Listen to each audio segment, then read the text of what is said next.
Yo, GOP back in the building. GOP gang, y'all know what it is. It's your boy Yasub. And world going crazy, man. World going crazy. The election, I've been watching the election. I've been getting off work, doing 12, 13-hour days. So I haven't been able to report on the election. I haven't been doing any political videos. So I'm back again, man. Back, never moving backwards. Here to put my people on the atlas. Let's go. So yeah, GOP, man. Y'all know what it is. Black GOP gang, seven candlesticks up. It ain't a debate, it's a stick up. And I find quite I find it quite hilarious how everyone's overlooking the blatant cheating in this election. And that's not gonna be the main theme of this video. It's titled "The Democrats Are Crooked for a Reason," and I'm going to show you why. As it pertains to our people, see what happens is we get into these discussions. We start talking about other people groups. Right now, I'm not talking about other people groups, right? So look at this. Shalom, they're both crooked.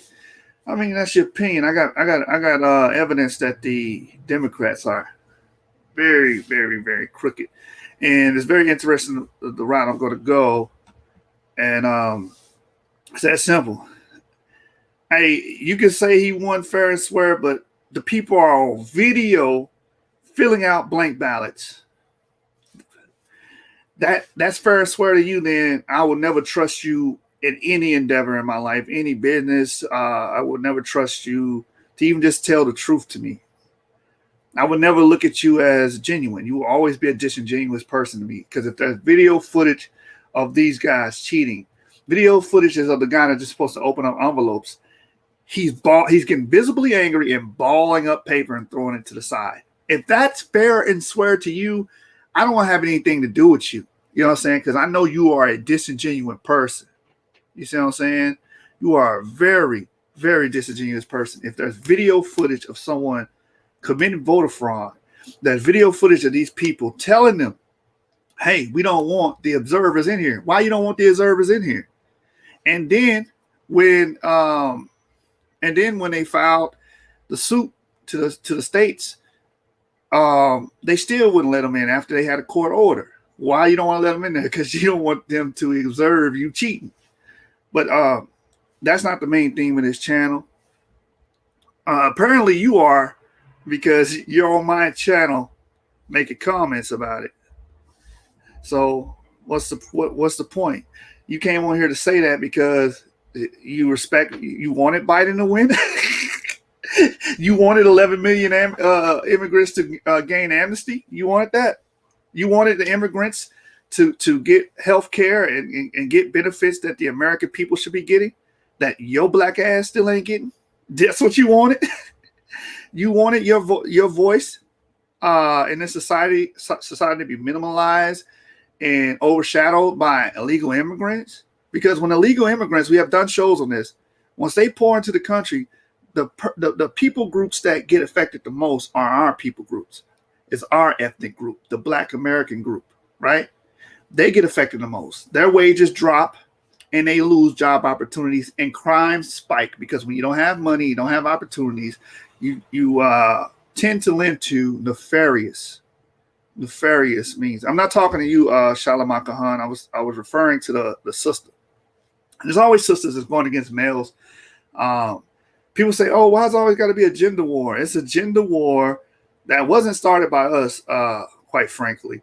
It's really a principle of the Willie Lynch letters. Now, you can say, well, the Willie Lynch letter is a myth, but the principle of the Willie Lynch letter of putting the woman above us and having our women rule over us and really, really suppressing the male influence is a real thing, man. And that's what they have accomplished. Look at our communities. We're outnumbered by women. The women have a more political say-so than us, because the reason why we vote almost in the 90 percentile towards Democrats is because majority of our voting power is through women, through liberal women. Most of our women are liberal. Thank God for the few conservative black women out there that still believes in the nuclear family, that still believes that a man is the strength of society, because there's no, Candace Owens said it the best. There is no society that exists without a strong male. And that's what we lack in the black community, because a lot of our males want to gang bang, sell dope, and do what's cool, follow the now culture where they just do anything. They put busting a nut over the secession and growth of our people. They would rather go out and sleep and turn our sisters into whores and convert many of our sisters into whores and get these large, numerous body counts instead of raising our people. We need more families. We need more familial units. And the Democrats and the Liberal Party attacked the familial unit, attacked families, made our black family through the welfare state, separated our black families, right? And the 94 crime bill pretty much made father absence go through the roof, because now you're incarcerating our people at a high rate for minor offenses. Minor offenses. I don't know who you are, so whatever. Mumu, you're welcome to come on the show after I bring out these articles. So after our people got separated and father absence shot up, and even Obama said himself, a child is 9 times likely to be incarcerated when he's in a single parent household. You understand? This is why the black male is one of the least likely people to succeed in this country. You understand? And when you look at these inner cities, when you look at Houston, you look at Dallas, when you look at San Antonio, when you look at Austin, when you look at New York, South Central LA, Baltimore, Atlanta, Georgia, where a lot of our people are concentrated at, these are blue cities. These cities are ran by liberals. And these cities have done nothing but harmed our people and controlled our people. Because you got to understand, when the government controls how much money you have, the food you eat, the food stamps and welfare system, they have complete control over you. They can control where you live at. They control where you go to school at. They control how much money you have. So they're not worried about you amassing any wealth. This is why no one should vote liberal. We should always vote conservative. There's no cause on the liberal side that we should get behind. You know what I'm saying? Most of their causes are causes that are to our detriment. We don't need more emasculated men. We need our men to be as masculine as possible. And that's what LGBTQ is pushing, the emasculation of men. That's what Black Lives Matter is pushing, the emasculation of men. Marxism, destroying the nuclear family. We don't need more policies of that. You understand? We don't need more policies to further diminish us. And we're already hanging on by a thread as a community, as a people. Like I said, we're outnumbered by our women, right? Our women are rivaling white males, while the black men are, the average black family is worth $200 You understand? $200. Oh, all city sister. This is what this sister said. I'm gonna put your statement on the screen. The Republicans got them states, so you're not helping yourself. You don't understand how politics works. Major cities are ran. All you have to do is look it up. Major cities are ran by liberals. The majority rule are blue. Houston is a blue city. Austin is a blue city. And it's getting worse because people are fleeing liberal policies from California, and places like Boston and New York, and they go into the South and they go into places like Texas and making it purple. That's why Texas was declared a swing state this election. But thank God, the rural areas. Shout out to my folks in TK, Texarkana, Longview, Tyler. You know what I'm saying? Much love to y'all. Y'all kept that place red. Y'all kept it red. The rural areas, not the major cities, you know what I'm saying? Laredo going West Texas, going towards El Paso. Y'all did y'all thing. Y'all made sure that state didn't turn blue, because if it was up to the cities, that would have been a swing state that would have swung Biden's favor. You understand? So you got to understand who's ruling. In all these major cities, welfare is pushed on our people, and it has done nothing but keep our people below the poverty line. If you don't understand that, you don't understand simple math. Just basic math. If your people only making $500-$600 a month, how are they going to accumulate any wealth to invest, to build, to buy back the block, to stop gentrification? That's why you're powerless and you can't stop gentrification, because you have no upward mobility. Our communities have no upward mobility. We don't make that much money. And these liberal policies make it where we don't make that much money. You understand? You agree to welfare. You agree to having single parent homes. 72% of our children are raised in single parents homes. That's terrible. That's terrible, because I just gave you the statistic that they're 9 times more likely to be incarcerated if they are raised in a single parent home. And that's why a lot of our males are emasculated, because they are absorbing most of the mentality from their women, from their mothers. I mean, they're getting their mentality, their behavior, their characteristics from their mother. So then they become, and you wonder why this society and these new age males, black males, are dressing more feminine and speaking more feminine. Because 72% of our, it makes sense if you look at the statistics. 72% of our children are born a single parent mom. Then they got different dads. It's just a whole, it's a psychological mess with our people, man. And where do we begin? Biden looks like he's going to win the election. The only thing that could happen is they're able to overturn the decision in court. But just think about it. If Biden gets 4 years, what did he do on President Obama? And if you say he didn't have no power, you don't understand how this country is ran. You don't understand it at all. The vice president's the head of the task force. He has power. And under his rule, I'm going to show you a few things that transpired and how it affected us directly as a people. We didn't move up the scale under the Obama administration. We didn't move up in power. We didn't move up in economic prowess under the Obama administration. Yet women love to vote liberal. Our women love to vote liberal, which is against the better interest of the whole. Yes, women are going to benefit off of liberal policies because they are these welfare recipients, and for the most part, they are these food stamp recipients. For the most part, they are the ones that are saying, hey, it's a woman's body, it's a woman's choice. She should be able to kill her baby if she please so, and she pleased to do so. So they're looking at, oh, I'm benefiting. Women we covered. So to hell with the males. Who cares if they get incarcerated for minor crimes? Who cares if they're below the poverty line? Who cares if they're less likely to succeed in America? Who cares? I'm great. I'm good. I don't need a man anyway. I was taught to be independent. That's how they look. So to them, they're like they're doing a great thing for black people, black women, and that's why those black women had that panel against Ice Cube and said, why is there nothing in there for black women specifically, even though it's for black people specifically, meaning all of us. That's a utilitarian model. The contract with Black America is utilitarian. It's for the collective of black people, not one specific group gets a leg up on another. Because to be quite frank with y'all, the black woman has already had a leg up against the black male for years. You understand? They one of the fastest rising ethnic groups, minority groups in America. The black woman is. But again, Candace Owens said it the best. No society is strong without a strong male. So we have to strengthen our males. And that's what y'all refuse to do, because you have a hatred for your males. You understand? You have a hatred for any masculine model. That's why you would rather them be emasculated, rather than be incarcerated.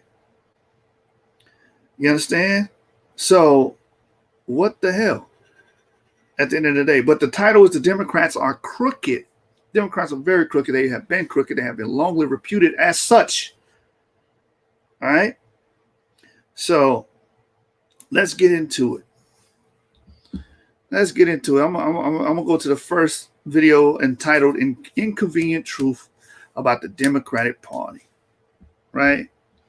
That's what I'm going to start off with, because these Democrats have been crooked and they've been against us. And ain't nothing really changed over the course of a century. Nothing really changed. When you think about racial equality and civil rights, which political party comes to mind? The Republicans or the Democrats? Most black people, most black Americans would say Democrats because that's what's been ingrained in your brain to think that Democrats are for racial equality. Most people would probably say the Democrats, but this answer is incorrect. Since its founding, And I'm glad I got a sister up here telling you this. You understand? The sister, she's a conservative sister, and thank God for black conservative women because that just lets me know that there's hope. There's still hope. There's a glimmer of hope for our people when we have black conservative, intelligent women that can discern and sift through the lies and bring forth truth. in 1829, the Democratic Party has fought against every major civil rights initiative. You see that? The Democratic Party has, since 1829, when it was founded, has fought against every major civil rights initiative. How is this the party of racial equality? How is this the party for black people? You got people calling Biden an honorary black man. We're going to get into that. When this man associated poor blacks with cockroaches, we can get to that too. You just assume that, you didn't know anything about cockroaches until you got around black people. Oh, all right. And has a long history of discrimination. The Democratic Party defended slavery. Oh, that's one. The Democratic Party defended slavery. In fact, they were the party against abolition. They were trying to keep slavery going. This is in the records. This is called historicity. I know you guys don't like dealing with that. Y'all like making up your alternative facts and go and make up stuff as you go. On this channel and on my channel, I've always dealt with things from a source basis. What actually took place? Let's go. Started the Civil War, opposed Reconstruction, founded the Ku Klux Klan, imposed. So they started the Civil War. Why? Because they wanted to keep slavery going, and the Union opposed it. Because the Union was founded by Republicans, and these Republicans were anti-slavery. They opposed Reconstruction. The Reconstruction era is when the black people were supposed to rise because they had just, they were granted Emancipation Proclamation, and they were supposed to rise from that servile position to respected citizens in America, and they were opposing it. In one way, you see it right there, they used the Ku Klux Klan to oppress us and suppress us, stop us from voting, stop us from mustering any political might. That's just the history. That's history, man. Segregation, and they are the ones that imposed segregation, perpetrated lynchings. You had FDR was against making lynching illegal, man. FDR, the one that made the New Deal with black people, the welfare state and all that, the one y'all praise, he was against making lynching illegal. A Democrat. Because they are the ones who perpetrated lynchings. They agreed with lynchings. And fought against the Civil Rights Acts of the 1950s and 1960s. I bet you didn't know that. They fought against the Civil Rights Acts. You understand? Y'all always talk about Lyndon B. Johnson. Lyndon B. Johnson referred to Martin Luther King as a nigger preacher. Y'all forgot? And he also said I had these niggers voting for the next 200 years. Y'all forgot about that? Don't worry. I'm always here to remind you. 60s. In contrast, the Republican Party was founded in 1854 as an anti-slavery party. So the Republican Party was an anti-slavery party. Okay? They were against slavery. They were about abolishing slavery. Its mission was to stop the spread of slavery into the new Western territories with the aim of abolishing it entirely. This effort, however, was dealt a major blow by the Supreme Court in the 1857 case, Dred Scott versus Sandford. So you always talk about Dred Scott versus Sandford. You do know who backed that decision. We're about to get into it. The court ruled that slaves aren't citizens, they're property. The 7 justices who voted in favor of slavery, all Democrats. So the ones that determined and voted in favor, as she just stated, in the Dred Scott case, that slaves were not citizens, they were property, were Democrats, man. The 2 justices who dissented, both Republicans. The Republicans said no, they're citizens. This is the history that you don't know. This is the history that you brothers and sisters are blind, are ignorant of, because we got to keep up the lie that the Democratic Party is the black party. We got to keep that lie going. The slavery question was, of course, ultimately resolved by a bloody civil war. The commander-in-chief during that war was the first Republican president, Abraham Lincoln, the man who freed the slaves. 6 days after the Confederate Army surrendered, John Wilkes Booth, a Democrat, killed Abraham Lincoln, the man that did Emancipation Proclamation, that made policy to help black people. He gets murdered in cold blood by a damn Democrat because they were so against the abolition of slavery. Assassinated President Lincoln. Lincoln's vice president, a Democrat named Andrew Johnson, assumed the presidency. But Johnson adamantly opposed Lincoln's plan to integrate the newly freed slaves. Another Democrat harming our people through policy. Another one. Into the South's economic and social order. Johnson and the Democratic Party were unified in their opposition to the 13th Amendment, which abolished slavery, the 14th Amendment, which gave blacks citizenship, and the 15th Amendment, which gave blacks the vote. All three passed only because of universal Republican support. The Republicans are the reason we got the 13th, 14th, and 15th Amendment passed. The Democrats were opposing it. During the era of Reconstruction, federal troops stationed in the South helped secure rights for the newly freed slaves. Hundreds of black men were elected to Southern state legislatures. So this is the Reconstruction era, and what the Union did was send troops down to ensure that these rights were not being infringed upon, and they were actually able to have upward mobility, because the South and these Democrats, these Dixiecrats, were so against the blacks. Legislatures as Republicans, and 22 black Republicans served in the U.S. Congress by 1900. The Democrats did not elect a black man to Congress until 1935. 1935, meaning the initial party for black people was the Republicans, which makes complete sense. That's the party that freed the slaves. So why would I go Democrats? These Democrats don't want nothing to do with us. They hated us. They didn't even elect a black man until 1935. Almost, a century later. Come on, man. But after Reconstruction ended, when the federal troops went home, Democrats roared back into power in the South. They quickly reestablished white supremacy across the region with measures like black codes, laws that restricted the ability of blacks to own property and run business. So they are the reason why we didn't accumulate any generational wealth. They are the reason why we have been playing catch up, because when we were freed and we were supposed to be given a chance to rebuild and grow and become prosperous, they made it their job to stop that. That's the Democratic Party for you folks.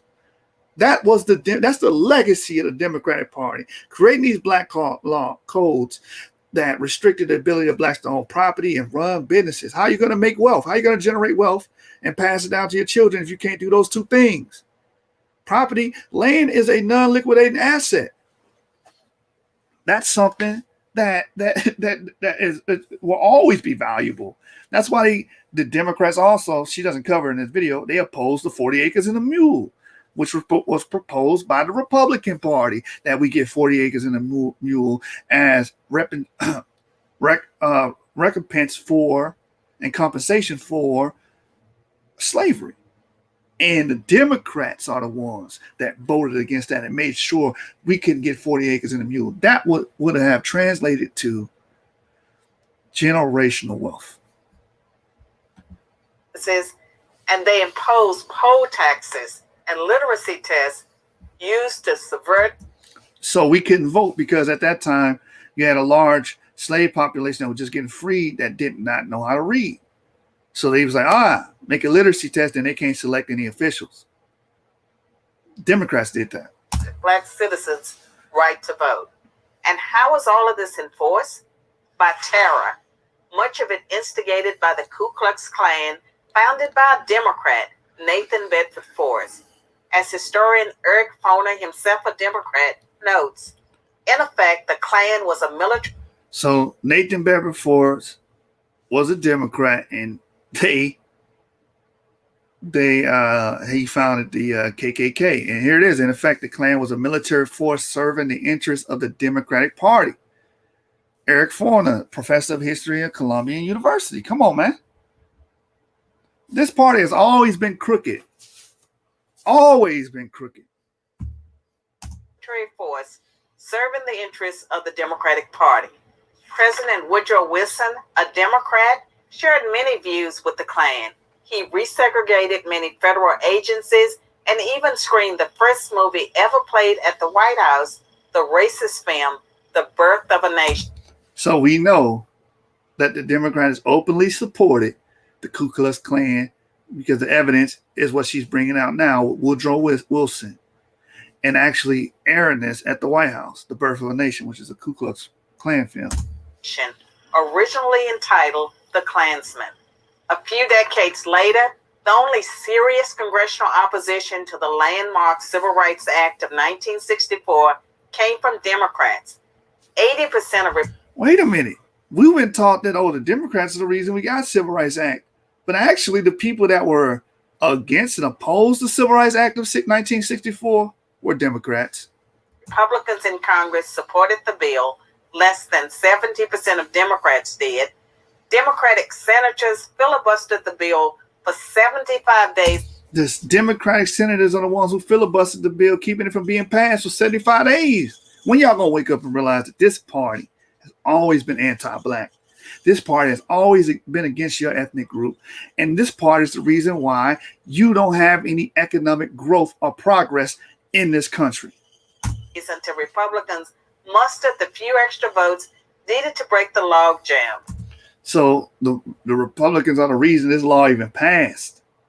They are the ones who, like she just said, mustered the few extra votes they needed to get over that hump because the Democrats were opposing it. And when all of their efforts to enslave blacks, keep them enslaved, and then keep them from voting had failed, the Democrats came up with a new strategy. If black people are going to vote, they might as well vote for Democrats. As President Lyndon Johnson was purported to have said about the Civil Rights Act, I'll have them voting Democrat for 200 years. So now, the Democratic Party prospers on the votes of the very people it has spent much of its history oppressing. Democrats falsely claim that the Republican Party is the villain, when in reality, it's the failed policies of the Democratic Party that have kept blacks down. Massive government welfare has decimated the black family. Opposition to school choice has kept them trapped and failing schools. Politically correct policing has left black neighborhoods defenseless against violent crime. So when you think about racial equality, so when you look at all the cities democratically ran, those three things are plaguing black people, man. In Baltimore, it's plaguing black people. That's why Kim Klacik ran her ad around that school choice. Why the black males are not successful in that land. In that city, right? And how the welfare state destroyed the families, and how she wanted to bring back employment constituency to the people about Baltimore, which would have largely benefited black people because of these three things. You understand? And crime is up because, again, the policing. It's all done by design by Democrats. In civil rights, which political party should come to mind? I'm Carol Swain, professor of political science and law at Vanderbilt University for Prager University. Thank you, sister. Thanks for watching. To keep our videos free, click here. So you guys all seen the evidence, man. You guys all seen the evidence. I'm glad it's 35 people in the building. Shout out GOP, man, in the building. Hey, this brother said, you know what I'm saying? You know, when I'm playing videos, reading articles, I'm not looking at the chat. So I'm not ignoring you, brothers. I'm just I can't see this screen and that screen at the same time. But look, the brother Black Sheep Rise said Democrats hate black people. I concur, because I don't care what you say with your mouth. It's your actions, your policies. Your policies has been very hateful to black people. Yeah, piece of the chat. Thank them for talking about the black code. Exactly. A lot of people don't know how detrimental the black codes were towards the black community. Like she said, it prevented them from basically getting and garnishing any and garnering any generational wealth by making sure they don't own property and start businesses, which is what the root of generational wealth. Biden took a picture with a Grand Wizard Klansman. Yeah, Robert Byrd, I believe his name is. He said that was his mentor, which is a known recruiter for the Klan. So it's like facts over fairy tales here, man. She's right about everything, but we should have been fighting for human rights, not civil rights. Okay. Black Sheep says conservative views are more in line with black people's ideology, and Democrats are evil, and black people should never have been voting for them. You're voting against your own interests. That's what I've been saying. You're voting against your own interests. Vote for Biden, vote for Kamala, their administration, because again, they've never been for black people. They already told you they don't. I played the video 1,000 times on here. Maybe I need to play again. Kamala Harris says she's not doing anything specifically for black people, but they will do policy specific to East Indians, where they get these advanced visas. They're able to land these $75,000 jobs in big tech, and they're getting all these benefits from her potentially being in office. But black people don't get nothing. But they're heralding her as a black VP. Strange. But even when we did have a black president, he didn't do anything. I want to touch on Naomi's statement. He said Abraham Lincoln was a racist also. Be that as it may, what did his policy do? I don't care about personality. I don't care about the person. What did his policy do? His policy freed us and oppressed people and enslaved people. I'm rolling with policy over personality. So you can say they're racist. It's a moot point. Democrats are the KKK. I agree, because the KKK was pretty much their military force, to enforce their racism and keep us suppressed and keep us oppressed. Democrats party supports pedophilia. Do your homework. They're entangled in witchcraft and corruption. To back you up on that, California just passed a bill where, as long as you're within 10 years of age of the victim, you're not going to be registered as a sex offender in the state of California, meaning a 20-year-old male could rape or molest. Because I don't believe a child. I'm gonna say rape and molest because I don't believe a child can give consent to an adult. That's a very liberal way of thinking, that children can choose. They're young and they're sponges, and you can't abuse that, man. So in the state of California, if you're 20 years old, you can have sex with a 10-year-old or rape or molest a 10-year-old and not be registered as a sex offender. That's in law. That's in law. This is what Democrats support. Democrats support pedophilia. Democrats support illegal immigration, which disproportionately hurts blacks. Democrats support keeping us in. They're against school choice, keeping our children in these failing schools. So, school choice is huge. If I can yank my kid out of a failing school and put him in a successful one, he's more likely to succeed. And they're against that. They want you to stay in those failing schools. You understand? Trump 2020 indeed. Trump is the better president for black people, man. I mean, it's just that simple. Biden can't hold a candle to what that man was able to do in the 3 or 4 years he was in office. It's just that simple. Yeah, hit that like button, man. Hit that like button, subscribe. I know it's easy to hate. This election was built on hate, right? Because you would either vote for Biden because you hated Trump, or you voted for Trump because you liked and loved Trump. Because his policy, I'm looking at his policies. Policies over personality. Every time I ask people, okay, what about his policy? They can't tell me one iota of his policy. They tell me, well, he said he called this woman a dog, or he said that African countries were shitholes. Comments don't affect my pockets. Comments don't affect my reading comprehension. Comments don't affect the poverty line. My people being below the poverty line. Comments don't affect job growth. Policy does.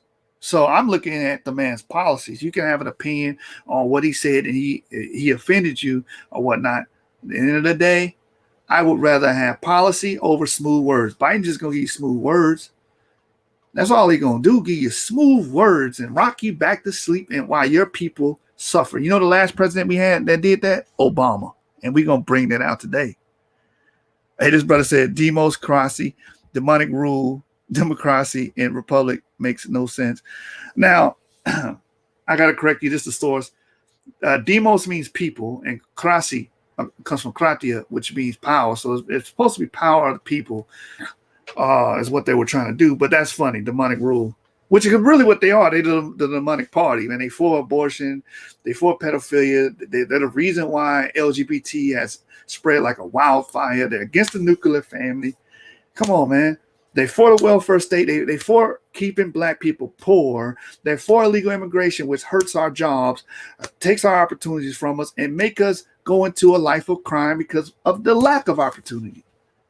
And they are the party of slavery. They are the party of the black codes. They are the party of Jim Crow. They're the reason why we didn't get 40 acres and a mule. They are they have been crooked and they are crooked. They're the reason for the 94 crime bill. They're the reason for the 86 bill, which made crack sentences get larger sentences and cocaine sentences get minor sentences. They fought against civil rights, man. They addressed our leaders as nigger preachers. Come on, should I keep going? Should I keep going? They swept our plight underneath the rug while going to other groups. How is a sexual orientation more important than black people? Tell me that. How is a sexual orientation more important than an ethnic group that has been historically oppressed in this country? Tell me that. Somebody in the comments tell me that. Tell me that, man.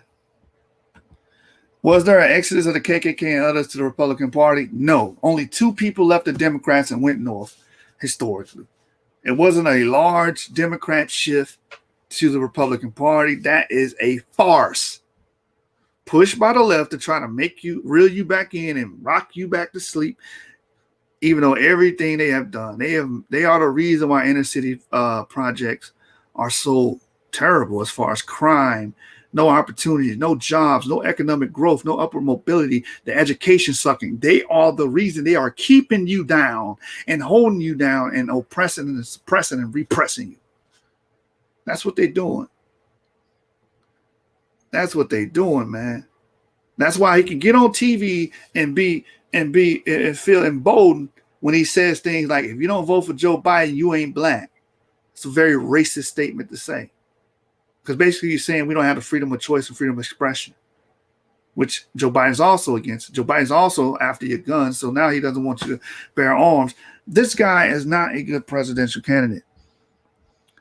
So let's go. That's why. And then he's in a coup with China. Him and his son making money with China. That's why he told Donald Trump he was xenophobic for instituting the travel ban in late January to stop the spread of the virus. Now, let me get to this policy right here. Let's get to the liberal policies, which you guys do not want to touch on because you're so liberal, you're so ingrained by the liberals that you don't want to let that go. That's right. Yes, I agree. Democrat failures are magnified in the Democrat-led metropolitan cities. Most metropolitan cities in America are Democratic. So when you see our people failing and have been failing for the last century, we know who to blame. We know exactly who to blame. All right, right here. All right. This is from the Chattanooga Times Free Press. And it's titled, Properly Liberal Policies Harm Black Americans. You know what I'm saying? We're going to keep it all the way funky. You know what I'm saying? Shabbat shalom to the family. But you're going to get the truth on this channel. We're not going to play no games. Liberal policies harm Black Americans. for several decades now. So that when black people say, let me just say this real quick, sidebar, and I'm gonna get right into this article. I know y'all want to hear it. When black people make the statement that what has voting done for our people, you do understand that's an indictment on the Democratic Party. They say, well, we've been voting all this time. What has it done for our people? That's an indictment on the Democratic Party because we have been voting higher than the 80 to 90% percentile towards the Democrats, and it has benefited us nothing. And what it has done is harm our people more than good. It has hurt the black community more than good. We have been on a steady decline. We have been on a downward spiral ever since we sided with the Democrats. That's the root of the problem. For several decades now, Democrats have been the political party of choice for the overwhelming majority of black Americans. But why? The progressive policies pushed by Democratic leaders have failed dreadfully at helping black people, stifling their economic mobility, restricting educational options, limiting job opportunities, and drastically harming prospects for success. Minimum wage and living wage laws, for example, purport to help black workers, but they actually do little more than reduce the number of available jobs, especially for young, low-skill, and minority workers. Affirmative action sets minorities up to fail by placing them in academic institutions or jobs where they are not qualified, meaning once you get to these places, you're not qualified, you're going to fail because you don't have the necessary tools to succeed there. Oppressive regulation, and it's funny, they know they're setting you up for failure and they do it anyway. But back to the article. Oppressive regulations make it nearly impossible for many would-be black entrepreneurs to start businesses and live the American dream. Rent controls limit the number and quality of homes available in American cities, particularly in majority black areas. Democrats' senseless opposition to school choice leaves promising students trapped in failing schools. Gun control laws fail to reduce gun violence and prevent many of disproportionate number of black Americans who are killed by guns from defending themselves. And that's like, I believe in New York, I think California, I might be wrong about that one. When they had these gun control laws, but the gun violence is still rampant because, okay, you stop the law-abiding citizen from being able to purchase a gun, but the criminals don't go through and get guns by legal means. They get guns on the black market. So you didn't stop gun violence. All you did was leave the law-abiding citizen defenseless. And these are democratic liberal policies that's hurting us. Now you leave us defenseless. We can't own guns. And we're in this place where it's high crime, purported to be very violent, and a lot of gun violence. And you leave us with no teeth. We're a lion with no teeth in the hood when you pass these laws banning guns. You understand? And that's what Biden is a proponent of. He wants to get rid of guns. You know what I'm saying? Even Democrats' hostility towards Social Security privatization particularly harms blacks, since African Americans generally have shorter life expectancies than whites, and because of poor job opportunities, are less likely to accumulate wealth than other Americans. In fact, despite spending $15 trillion on policies aimed at benefiting black Americans over the past 50 years, it's hard to find a single liberal policy with any positive result. Let me read that again. In fact, despite the spending $15 trillion on policies aimed at benefiting black Americans over the past 50 years, it is hard. Listen, I want my audience to hear this. It's hard to find a single liberal policy with any positive results. So again, why are we voting liberal again? Why are we voting Democrat? We ain't yield no results. You may be thinking liberal policies may have failed black Americans, but they have those horrible racist Republicans. What have those horrible racist Republicans ever done for black people? This for y'all in the comments saying, oh, no, Republicans. Well, there's one small fact about the Republican Party being founded to end slavery and then succeeding to do so. Oh, and the GOP also ratified the 13th, 14th, and 15th Amendment to the U.S. Constitution, granting citizenship and the right to vote to black Americans. Now, we already covered that in the video before by the sister, the conservative sister. She broke it down excellent. So we don't have to go back through that, but you guys know it. Reiteration is a powerful learning tool.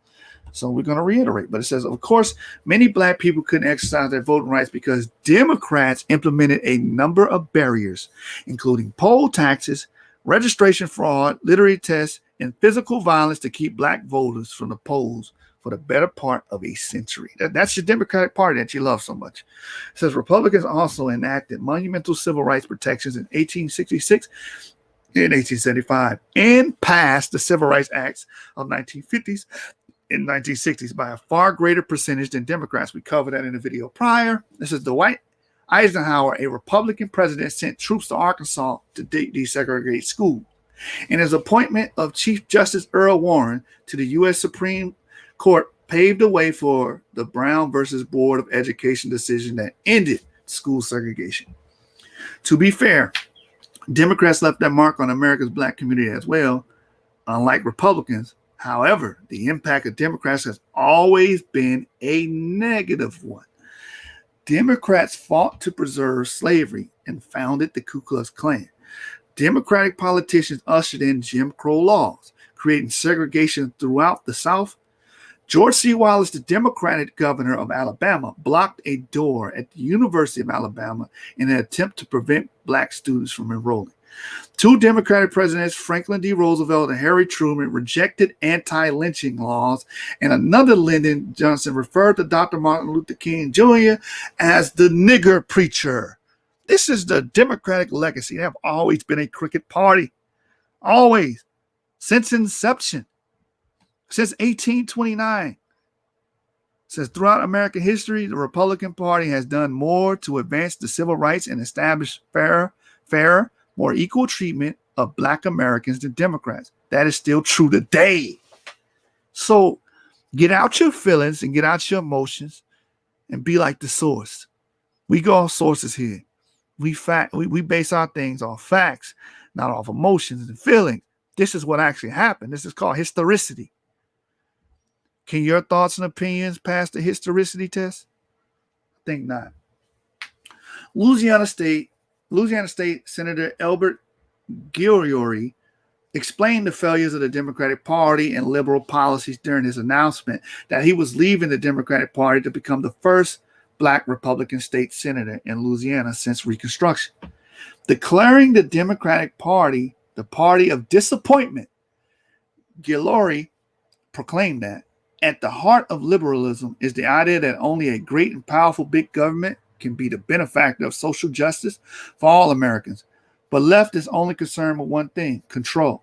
And they disguise the control as charity. Oh, I gave you welfare. I gave you food stamps. But really, that's just to control you, to make sure that you are in the impoverished parts of cities, to make sure that you are always a victim of gentrification, to make sure that you have no economic might, to make sure you have no political might. You understand? I mean, that's me sidebarring and adding to that, man. The scriptures say a wise man adds to a sentence. So I said, but the left is only concerned with one thing, control, and they disguise this control as charity. Programs such as welfare, food stamps, these programs aren't designed to lift black Americans out of poverty. They were always intended as a mechanism for politicians to control the black community. Now y'all see? That's all the Democrats are the new slave masters, man. Keep trying to tell you. That's all they are. They put you back in slavery. But this time it's an economic slavery. You have no economic might here because of the Democrats. You have no upward mobility because of the Democrats. You have no generational wealth because of the Democrats. You are treated unfairly here because of Democrats, because of liberal policies. Like I said, all of the major cities and metropolitan areas are ran by liberals. They always been. I'm from Dallas, I know. And the illiteracy rate is high as hell amongst black Americans in Dallas. If liberal policies were helping, why the illiteracy rate hasn't been addressed? The incarceration rate of blacks in America are through the roof. Crime is through the roof. Poverty. All of these negative things affecting us in these liberal ran cities. And you ain't put two and two together? You still in La La Land? You still dealing with fairy tales and pixie dust? Wake the hell up, man. Wake the hell up. This is the wake-up call. Yeshua was going to give you the wake-up call. The black GOP is back. And we're going to give you the wake-up call, man. The idea is that blacks, or anyone for that matter, need the government to get ahead in life is despicable. And even more important, this idea is a failure. Our communities are just as poor as they have always been. Our schools continue to fail children. Our prisons are filled with young black men who should be at home being fathers, which is a huge one. Father's absence is the reason why we fail. Father's absence is the reason why we are incarcerated. The reason why we have none of these things that the other ethnic groups have. It says our self-initiative and our self-reliance have been sacrificed in exchange for allegiance to our overseers who control us by making us dependent on them. That's what happened in slavery. We had overseers. They owned us. They provided our food. They provided our clothes. They provided our housing. In turn, they controlled all of our work, all of our talents, and they controlled us. They controlled us, man. Senator Gulleri is just one of the many black Americans who now recognize that Democratic politicians have betrayed the black community and liberal policies have left them worse off. So why did you vote for Biden? This is a historical fact here. Why did you vote for Biden when all of the evidence points to liberals destroying the black community? Liberals are the reason why. Democrats are the reason why our people are on the bottom. They're the reason why we have no generational wealth. They voted against the 40 acres and a mule. They voted against for that. You know what I'm saying? So now what the Democrats have done, they have made us dependent on them. They have made us vote for them as a monolith. Right?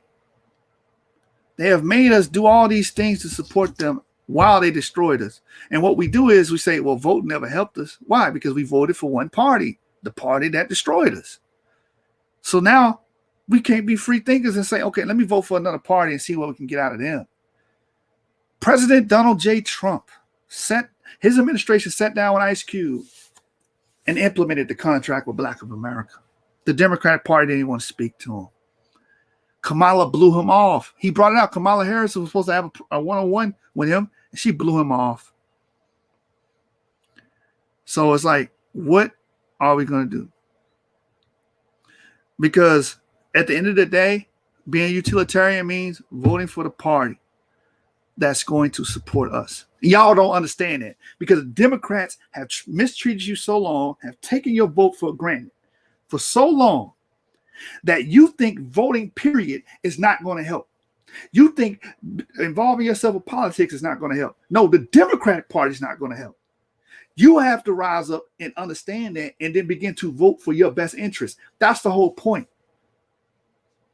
Donald J. Trump presented a platinum plan in September 25th, on September the 25th, 2020. And he had at least, I believe, 26 black people there that were running for Congress and other seats, and they all were in favor of it. That was powerful because if we can get a policy passed like that can give us that $500 billion, that push that we need. A Republican was doing that. In 2020, the Democratic side is not trying to do anything in particular of the black community that's specific for you. Kamala Harris told you, do I got to play the clip again for y'all? Do I got to play the clip again for y'all? And the Sylvia said, just for clarification, are you saying Republicans haven't contributed to our condition here at all? No, I'm not saying it at all. I believe Reagan was a Republican, and I'm not a big fan of Bush at all because of what he said about our people and Katrina and how he left them out to dry. You understand? So no, I'm not absolving those particular people. And Reaganomics was terrible, and it really was a war against black people, not on drugs. So I'm not absolving all Republicans. I'm just saying the Democratic Party left us out there to die, and it's the reason why we died as a people. We don't have any political might. While we're heavily incarcerated, we don't have no growth in our community. It's because of all the policies they passed. And the help that we did receive in this country has always been the Republican Party. And Donald J. Trump revitalized that and reminded us of that with his presidency.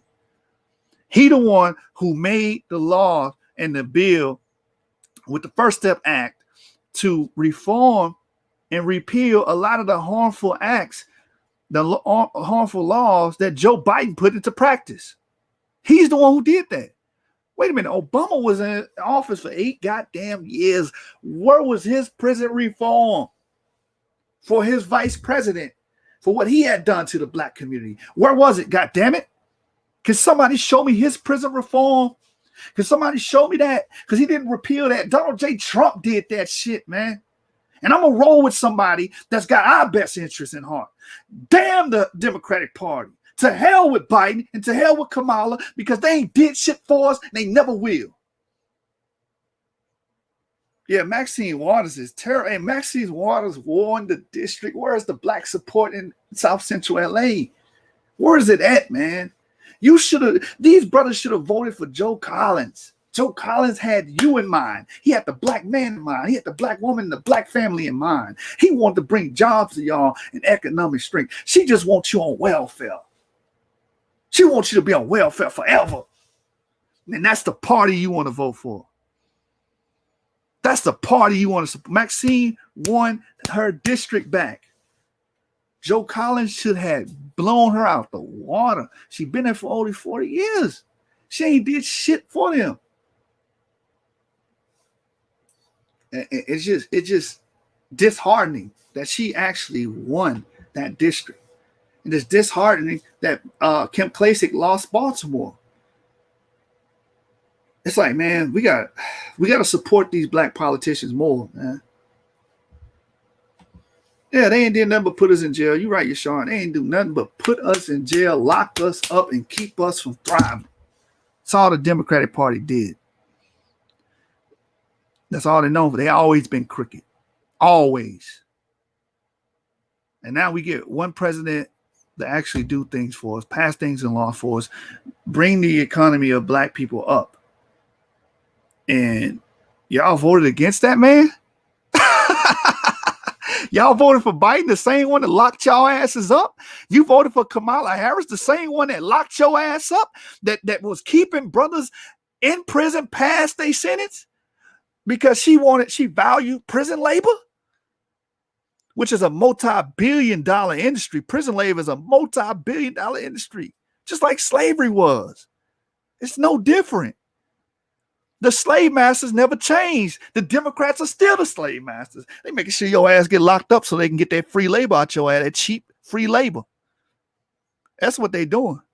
You feel me? That's what they doing. And Donald Trump, the one came back and repealed that. Donald Trump, the reason why we got a lot of our jobs and economic growth because of the new trade deal. Brought a lot of those factory jobs back to America. And guess who said he's going to repeal those acts? Joe Biden. Because he wants you poor. The Democrats always wanted us poor. Because when you're poor, you're easily to control. You have no power. You have no economic might. What are you going to do? Move? You can't move. You don't have no money. You're on welfare. Come on, man. Stop playing, man. Stop playing. Wake the hell up. Vote for your best interest. And I'm telling you to vote. I don't care what other group told you not to. Voting is a right and it's a power that we have to be able to choose policy. Right? And we want policy that helps black people, God damn it. Not the East Indians, not the Native Americans, not these other groups, not sexual orientations. Black people, God damn it. We built this damn country. Trump, the first president I seen give us that credit. We built this country, and we are not benefactors of this country. Think about that. We're not benefactors. We're not beneficiaries. We on the bottom, bro. How many times I gotta say that shit until it's ingrained in your mind? In these Democratic ran cities, we on the bottom. We fare worse in these cities than any other ethnic group. You notice that? So you should say thank you, Biden, for messing us up. I almost let it slip. All y'all that voted for Biden, I want you to go online and say thank you, Biden, for the years and years and years racial disparities and the years and years and years of us having to try to fight against your policy and then vote for your policy. But that makes no sense. All right, so let's talk about, I'm going to move on. And let's go to the next article, right? Let's go into the next article. Again, we base things on sources here. Y'all can vote, y'all can base things on what you want to base it on, your emotions and your feelings. Hold on, let me read what your chart said. Mind you, Biden itch ass didn't step one toe in California this year, nor before the president race began. Yeah, California quarter mail-in votes went towards Biden. Yeah, you know how it go, man. You know, we know it's a game. We know it's a game.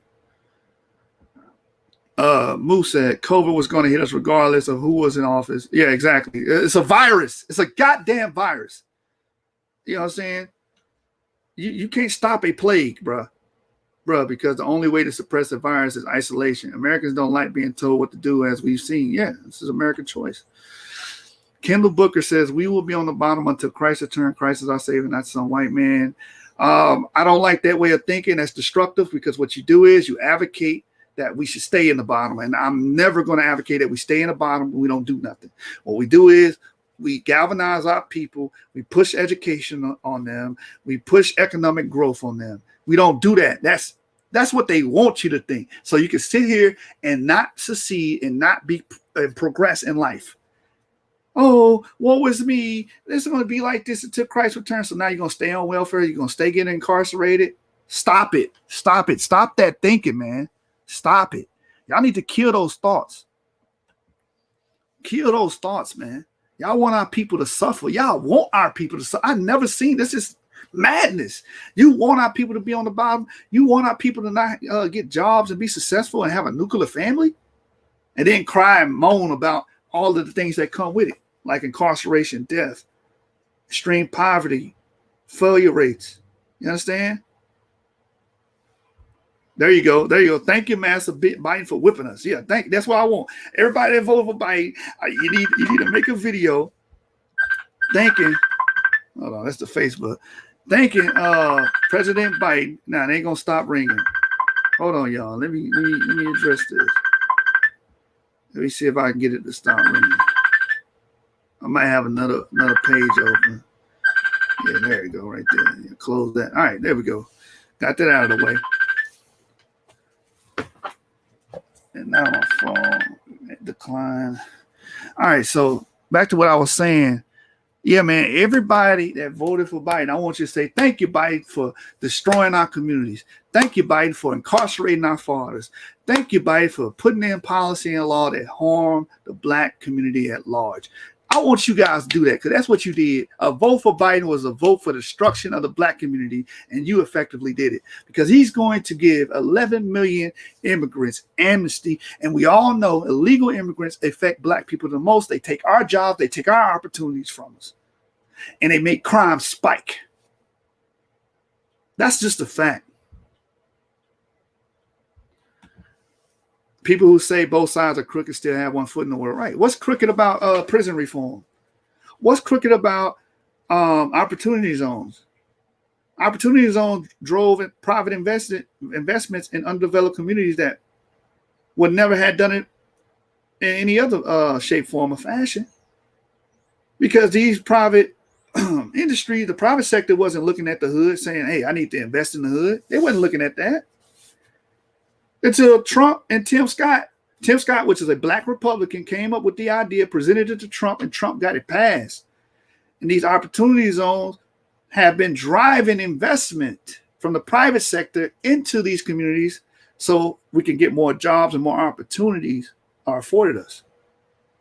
What's evil about that? What's evil about school choice? Huh? Again, we need to have the option to take our children out of these failing schools and put them in a successful school. We need to have that option. And you guys are against it. But let me get to the next article. Prophecy says the first shall be last and last shall be first. Indeed. And right now we the last. You understand? Indeed. That's why I'll never let them fake Ashkenazi Jews take our spot, because they don't fulfill Isaiah when it says children are our oppressors and women rule over them. That's black people. We in a pseudo matriarchy. The women have surpassed. That's in Jeremiah. The women have surpassed us. That's what the book of Jeremiah says. Our women surpassed us. They don't fit that prophecy. We do. The women are one of the fastest growing minority groups in America. Our women, black women, and they rival black men when it comes to wages. I mean, white men when it comes to wages. And our children are our oppressors. Who's gang banging and funneling all the drugs throughout our community? Our children. Can the Ashkenazi Jew say the same thing? Can the Ashkenazi Jew living over there in that land right now say the same thing? Can the Hasidic Jews living in New York say the same thing? Can they say the same thing? Does that apply to them? Thought so. Hey, shout out to the brother Thor, man. Shout out, brother. Because what I'm doing is bringing facts, bro. That's all I'm doing. I'm bringing the facts. And I got another article loaded with facts about how we're in an abusive relationship. How we're in an abusive relationship with the Democrats. So let me share my screen again, man. While we in this build. I know I'm going to make a lot of people mad because that's usually what I have that effect on people. Because I don't do the fairy tale thing, the pixie dust thing that a lot of people seem to like to do in America and on Facebook and on the internet. All right, this is TheGuardian.com. Black Americans are in an abusive relationship with the Democratic Party, written by Derica Purnell. It says an offensive comment by Democratic presidential candidate is a reminder that black people, all people, deserve better than Joe Biden. I am very tired of Joe Biden. My vote for him was already hanging by a thread before his disastrous interview with Charlamagne the God on Friday. Interrupting the Breakfast Club host's explanation that black people needed assurance that our communities will benefit from his presidency, Biden asserted, if you got a problem figuring out whether you're for me or Trump, then you ain't black. Man, that's a racist ass statement, man. Sidebar real quick. That's very racist. If Trump would have said that, y'all would have crucified him. But Biden said it. You cool. You gave him a pass. Why? But he's only doing what all the rest of the Democrats do. He's only acting out the Democratic Party's agenda to oppress and suppress black people. That's all he's doing. They've been doing that. This ain't nothing new. Again, I am very tired of Joe Biden, not because I am a purist or I have inflexible ideological commitments of what I will take to remove Donald Trump from office, but rather because Biden's condescension towards black communities is intolerable. And that's right, sister. It is intolerable, but why are we tolerating? Why are black people tolerating it? Oh, because Trump is the boogeyman. Trump, he's emboldening white supremacists. You guys are idiots. We live in an idiocratic nation, man. I want to believe that Biden's condescension started after the respected Representative James Clyburn called the former vice president an honorary black man at a private dinner in March. But his mistreatment of black people verbally and politically is decades old and is a reflection of the Democratic Party in general. Throughout Biden's career, he has boasted about his ability to bridge partisan divides by sacrificing the needs of black people and poor people in the name of compromise. So this is what they do, sacrifice our needs in the name of compromise. It says, for the last 30 years, Biden has repeatedly talked about freezing, cutting, or raising the age of Social Security and other benefits, as much as $2 trillion one time. His response to concerns that these cuts would hurt the poor. We're going to do lots of hard things. We might as well do this. That was his response. Social Security is an important program for black people, especially as we age. Among African Americans receiving Social Security, 35% of elderly married couples, 58% of unmarried elderly persons relied on it for 90% or more of their income. The reliance is not due to laziness or spending habits. People of color and white people make similar choices and contributions to retirement. But due to racism, lack of workplace retirement plans, and barriers to accessing high-paying jobs, they know where my heart is, Biden said to black voters. But do we? Senator Kamala Harris was severely scrutinized for her treatment of poor black women as a prosecutor.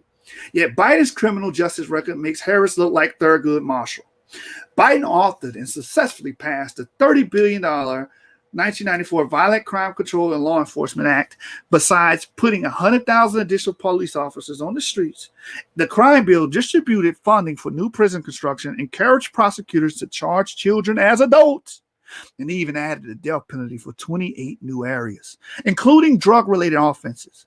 Pushing for further criminalization, then Senator Biden argued that George H.W. Bush's crime plan did not go far enough because it did not include enough police officers to catch violent thugs, not enough prosecutors to convict them, not enough judges to sentence them, and not enough prison cells to put them away for a long time.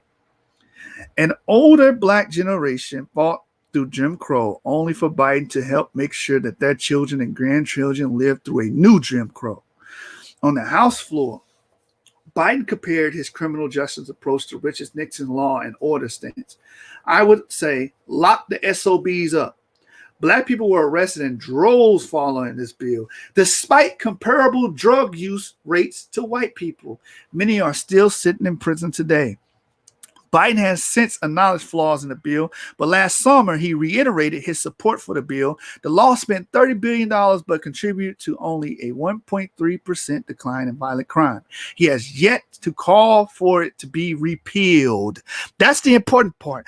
Biden never said repeal the bill. He never once said that he was in office 8 years with damn Obama and never repealed it. Donald J. Trump came in and did prison reform to repeal many of the harmful policies that were introduced by the 94 crime bill. And you mad at him? Bruh, y'all media slaves. That's what you are, man. We read over here. We read over here. This is the source. It says today some cities plan to expunge marijuana records and hope to pay reparations to black people formerly incarcerated for marijuana offenses. But Biden can't seem to let it go. He is inconsistent and ambivalent about marijuana legalization. He has argued it may be a gateway drug, a statement he has since dialed back. Of course, keeping marijuana illegal at the federal level does not mean that people will not use it, but rather that the extra police that he put on the street will send people of color to jail for using it. Ironically, the police were probably nowhere to be found when Biden's friends George W. Bush and Barack Obama used marijuana. If anything, the drug seems to be a gateway to the White House. Despite attempting to cut social programs and increasing mass incarcerations, Biden claims to care about black families, but he doesn't seem to know many. During the September 2019 Democratic debate, he claimed that poor families should be put on a record player so their children will know more words. Recently, during an interview with the New York Times editorial board, he argued that poor black parents feel ashamed because they cannot read and skip parent-teacher conferences. He was hoping to encourage them to be better parents, but his assertion is incorrect, which is racist. When you look at a group and automatically assume something, that's racism because you just think everybody is the same. But his assertion was incorrect. Black and white parents have comparable participation rates overall and attend parent-teacher conferences at the exact same rates. In fact, black parents and poor parents are the most likely to check their children's homework and meet with guidance counselors. Biden instead relied on stereotypes that black people are not involved in their children's lives. Harris forced Biden to confront his work with racist elected officials to stop integration efforts using school busing. That was not his only education mistake. Biden played a significant role in creating a student debt crisis, including making student loan discharge nearly impossible. This is devastating to black people who disproportionately carry school debt. While the average school debt for black women with a bachelor's degree is about $25,000, that level of education does not provide the same level of financial security for black women as it does other groups, including white people with less education, primarily because of sexism and racism. So he is also for the reason why that student loan discharge is nearly impossible. He's also the blame for that. And y'all voted for him. Congratulations. You win the Stupidity Award of the month. Again, it says Biden's relationship with black Americans, like the Democratic National Committee relationship, has been patronizing at best and actively harmful at worst. Some black people will support Biden because of his association with Barack Obama, even though Obama himself doesn't seem especially excited about Biden becoming president. The Obama days feel distant yet warm compared to Donald Trump's current presidency. But remember, Biden cycled millions of black people in and out of jail, voted for massive numbers of poor people to go to war in Iraq, threw Anita Hill under the bus to confirm a conservative justice to the U.S. Supreme Court, and under Obama's administration helped to deport millions of immigrants and bomb brown countries. When Biden was vice president, black home ownership, here it is, here it goes. Black home ownership and wealth declined significantly. Now, let me talk about this real quick. Remember, the black codes were made to keep us from what? Doing two things: owning businesses and owning property. The welfare state and all of these liberal policies have done what? Two things: prevented us from owning businesses and owning property. It's the same thing. It's the same party. I keep telling you. Why are you supporting this party? This is why under his regime, under Obama after him, right? He was riding shotgun with Obama. Black home ownership and wealth declined significantly. Remember that. So if you voted for Biden and you're black, congratulations. You get the Stupidity Award of the month. Even as it rolls for other races, Biden's friendship with one black person does not mean that he is a friend to black people. That's what y'all ain't grasped that understanding yet. The Democratic Party holds black people in an abusive relationship, but says you cannot leave because the other option is more abusive. That's why I don't believe that a vote against Biden solely means a vote for Trump. Perhaps it is a vote against being captured by a party that makes empty promises every 4 years, and when it's election time and delivers nothing. Perhaps it's a vote against the crime bill, drones, and deportation. Perhaps it's a vote against the covert and overt racism. Because the real racist party it's the Democrats. Yeah. Biden and others will rightfully argue that Trump is worse, and I agree. But what can Biden actually deliver? Will there be fewer? And that was a crazy statement to say. She agreed with that. But everything she's saying is showing that that's the opposite. But hey, she's entitled to her opinion. So, but what can Biden actually deliver? Will there be fewer drones if he's president? Maybe not. Fewer deportations? Maybe not. Less money to police departments? No. Will fewer black people die from police? Unlikely. Will black people have health care? Unlikely. Will black wealth increase? Unlikely. Will Palestinian lives be safer? Unlikely. Commitments to preserving our climate? Doubtful. If black people have a hard time figuring out the difference between Trump and Biden, then that is Biden's problem, not ours. Facts. Joe Biden refuses to reckon with the harm that he has caused to people all over the world. His best line is that he's better than the other guy, and that's exactly how abusive relationships function. Black people, all people deserve better than Biden and the Democratic Party, and yes, we are still black. So this sister, she put in some work on this. I disagree with the Trump statement, but everything else is factual. Actual and factual. So let me see what the comments got to say about the article on The Garden by the sister Derica Purnell. Let's see what's happening, y'all. Talk to me. What are you talking about, Josephus? We're not having a biblical discussion here, sir. I know, right? Anything the masses hate you have to question. Anything the masses hate, you have to question why. This is why they hate Trump with such vitriol. It's because he's trying to do something right. That's why they demonize him online, fake media. Yeah, they demonize him because he's actually done things. Even Biden had to say his trade agreement with America, with Mexico and Canada, the new trade deal that got rid of NAFTA, which was harming us and taking our jobs from us and dropping the economy. Even Biden had to say it was good. He couldn't even lie. He admitted. So it's like everything he's doing is good. His approval rating should be through the roof. But the only thing you can think of is comments that he made. That's literally what everyone says, comments. And then they want to use the virus. How do you use the virus as an indictment on the president? Biden, they failed with influenza, the swine flu. You understand? Is that a failure of Biden? No, that's not a failure of the administration. It's a plague, bro. It's a pandemic.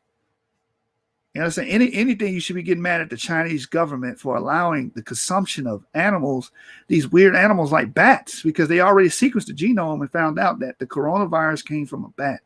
And those people in Wuhan were eating bats alive. You know what I'm saying? I mean, well, not live, but they're eating raw bats.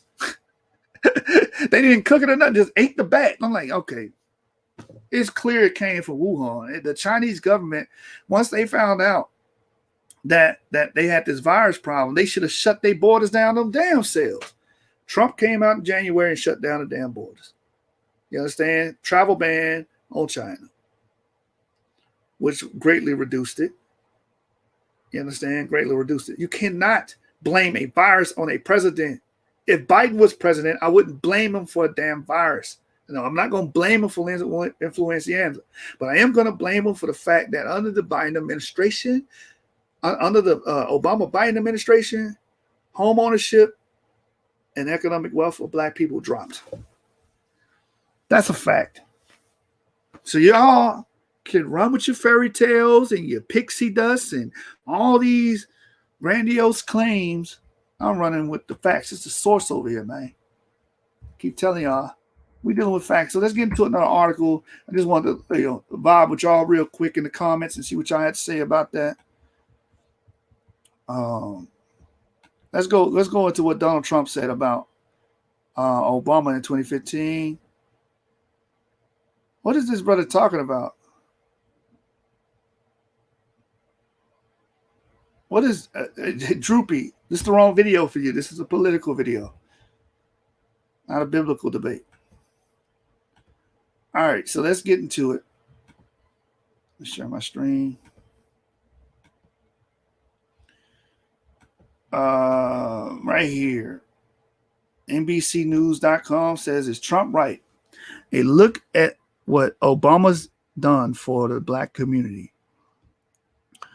by Lauren Victoria Burke. This weekend, this was published August 4th, 2015. So this weekend, over-opinionated billionaire candidate for President Donald Trump load the boom on President Obama on the often discussed issue of what the first black president has done for African Americans. And here's his quote. It says, he has done nothing for African Americans. You look at what's going on with their income levels. You look at what's going on with their youth. I thought that he would be a great cheerleader for this country. I thought he'd do a fabulous job for the African American citizens of this country. He has done nothing. And that what Trump just said was true. Because he's going off statistical data which reflects reality. The income levels, our youth, you know what I'm saying, with education and incarceration. It says, I thought that he would he'll be a fabulous job for the African Americans. And clearly, if you look at those two areas, he didn't do anything. He says, he quotes it, and I quote, it says, they have problems now in terms of unemployment numbers.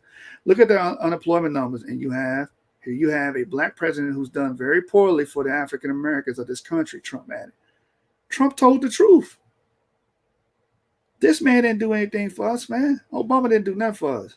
But guess who dropped the unemployment rate? Because a lot of y'all like to say, oh, Trump benefited off Obama's America. No, he did not.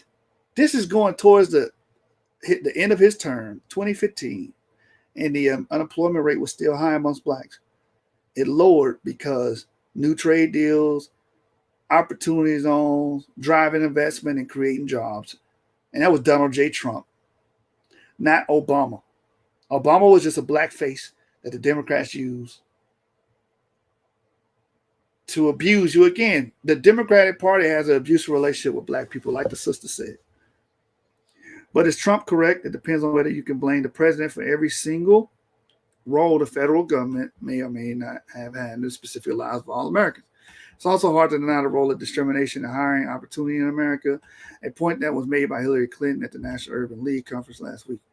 Let's take a statistical look at 7 major issues that have always been important in the African American community, what the numbers were as President George W. Bush left office, and what they are now. Unemployment, according to the Department of Labor, when President Obama took office, the black unemployment rate was 12.7%. The best black unemployment number during Obama administration so far was in June 2015 at 9.5%. The best black unemployment rate during George Bush presidency was 7.7% in August 2007. The worst number under Bush was 12.1% in December 2008. The worst black unemployment under Obama was 16.8% in March 2011, a 28-year high according to the Department of Labor. So this is what's so funny. When we talk about the Obama administration, well, we say, oh, well, it was bad when Bush left.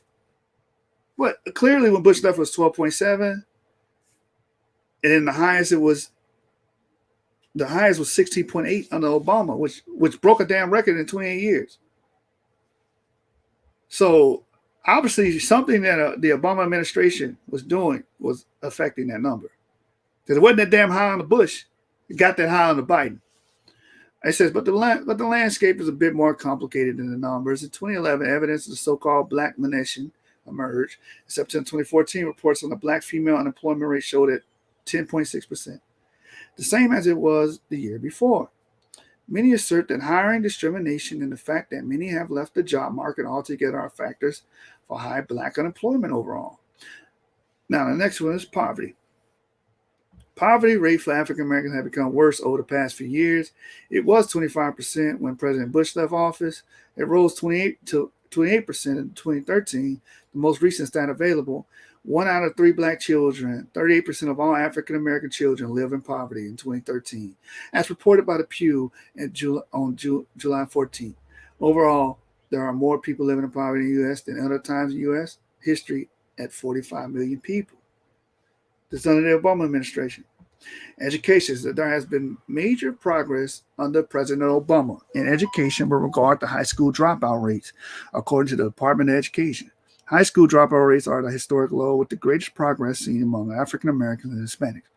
Overall, the national high school graduation rate hit an all-time high in 2013 of 81.4%.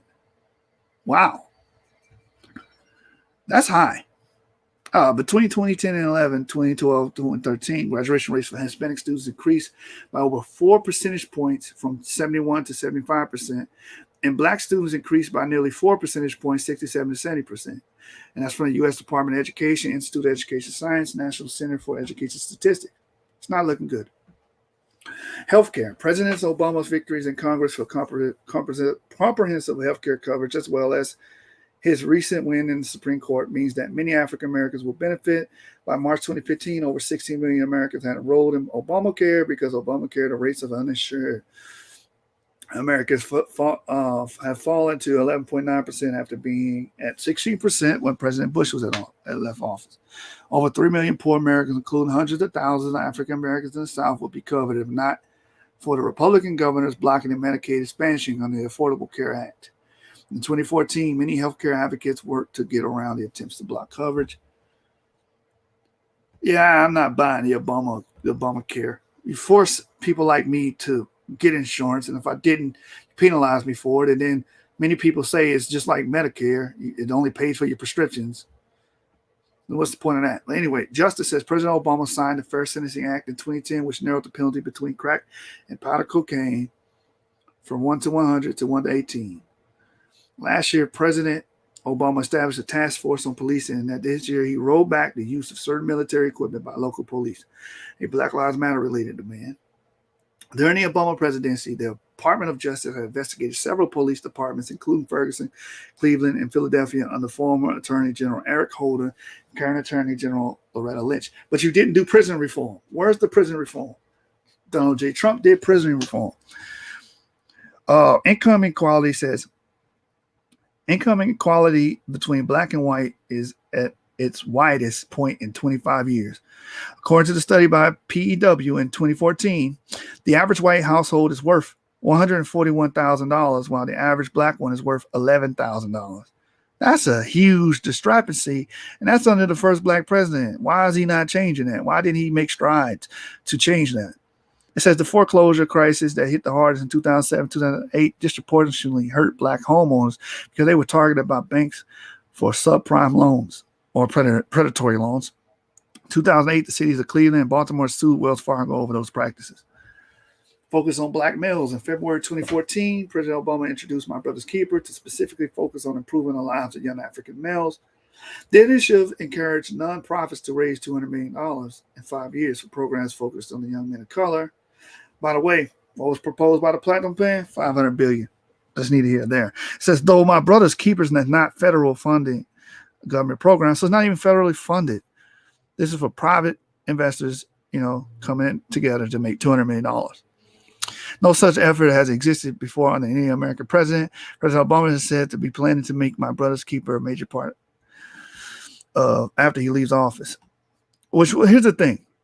He should have made it federally funded, and he should have made it where it would be in perpetuity. He did not. Trump's critique of President Obama comes at a point when the president is entering the fourth quarter of his presidency. In recent months, he has spoken bluntly on racism and the lack of opportunity in America. He has announced programs and initiatives geared toward minority communities. Now, here's the thing about minority communities. We don't give a damn about minority communities. What are you doing for black people? So with 16 months left, President Obama appears to be well aware that he needs to push more on African-American issues. And this happened 4 years ago, and he did not make that push. So Trump was correct. Just looking at the wealth gap and looking at jobs and unemployment dropout rates, so on and so forth, he was correct. Obama did nothing for the black community, and Biden was riding shotgun for those 8 years of the presidency. Why do y'all expect anything different? So again, if you voted for Biden and the Kamala administration, congratulations, you're an idiot.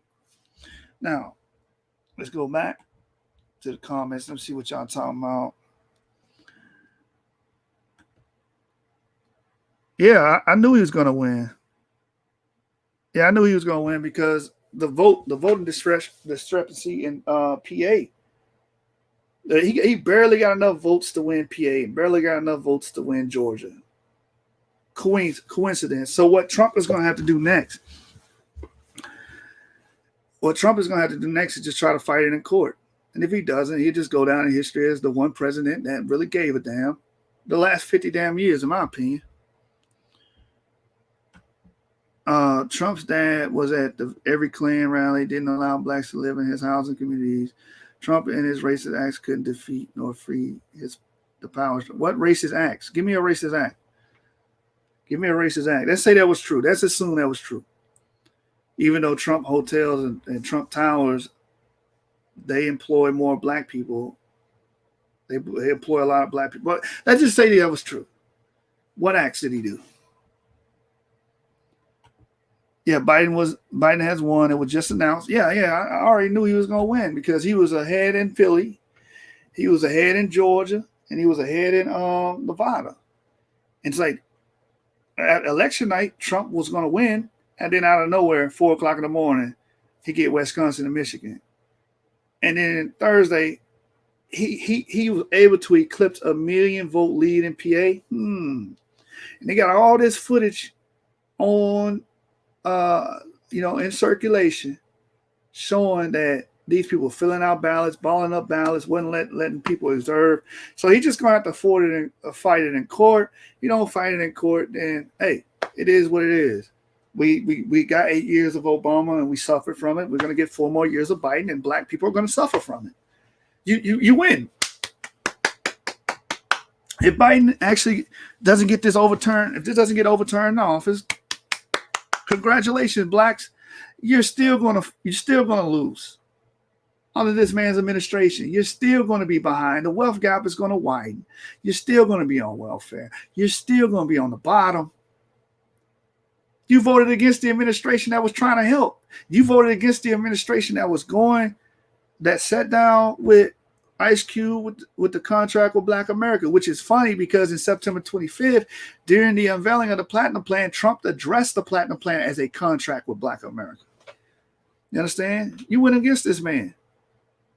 88% of the vote, they said, went towards Biden, the black vote. 12%, which is up from 8% in 2016, went towards Donald J. Trump. You just voted for all of the failed policies for the last 50 years that have negatively affected us and impacted us and just made it where the government can control us, made us subject to gentrification, made us subject to subject to failing schools, made us pretty much incapable is the best word to do anything outside of just being a slave here in America.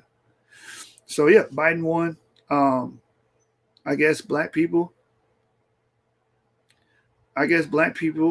should be celebrating 4 more years of poverty, 4 more years of poor education, 4 more years of failed liberal policies, and 4 more years of emasculating of the male, 4 more years of the destruction of the black nuclear family, 4 more years of Obamacare, with Obamacare covering abortions and SRS. Now they're going to make taxpayers pay for abortion and SRS. So abortion is going to skyrocket. We already represent the most abortions in this country. Black females get more abortions than any other ethnic group in this country. That's going to spike once you say, hey, Obamacare pays for it now. The government's going to pay for it with the tax dollars.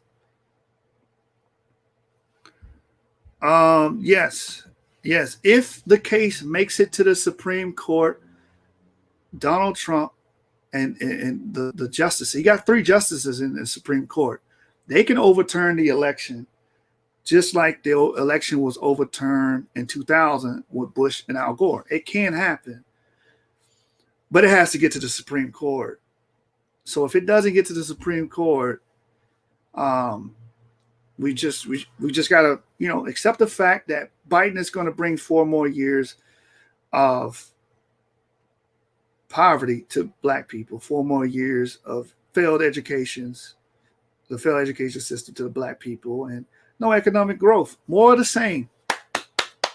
Congratulations, black Americans. You won. You won the president you wanted. He's not going to do a damn thing for you. Matter of fact, we're going to play the clips here. Them saying it that verbatim. Kamala said they're not going to do nothing. And when they asked, why won't he pass H.R. 40 or what's his views on reparation, he started talking about illegal immigration. Because, once I deal with the immigrants, that'll be my voter base from now on. I don't need you blacks anymore. I just deal with these immigrants. Just like Lincoln freed the slaves, and those free slaves became loyal to the Republican Party. The Democratic Party freed the immigrants, and those immigrants are going to be loyal to the Democratic Party.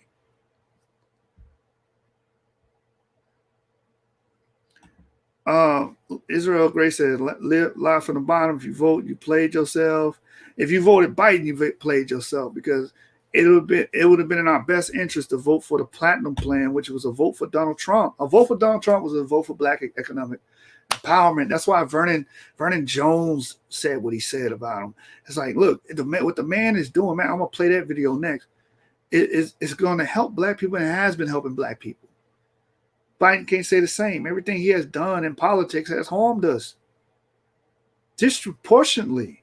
Black Americans have been suffering under this dude, man. And y'all just voted him. Cocaine Mitch is still there. Yeah.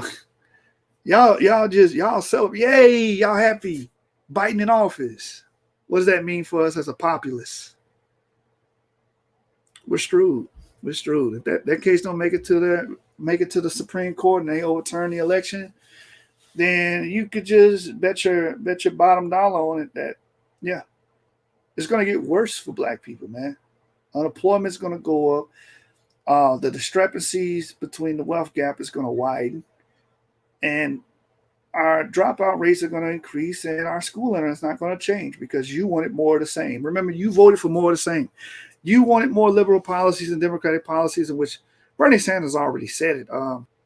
Biden's going to be the most progressive candidate that we had to date. To date. Again, to date.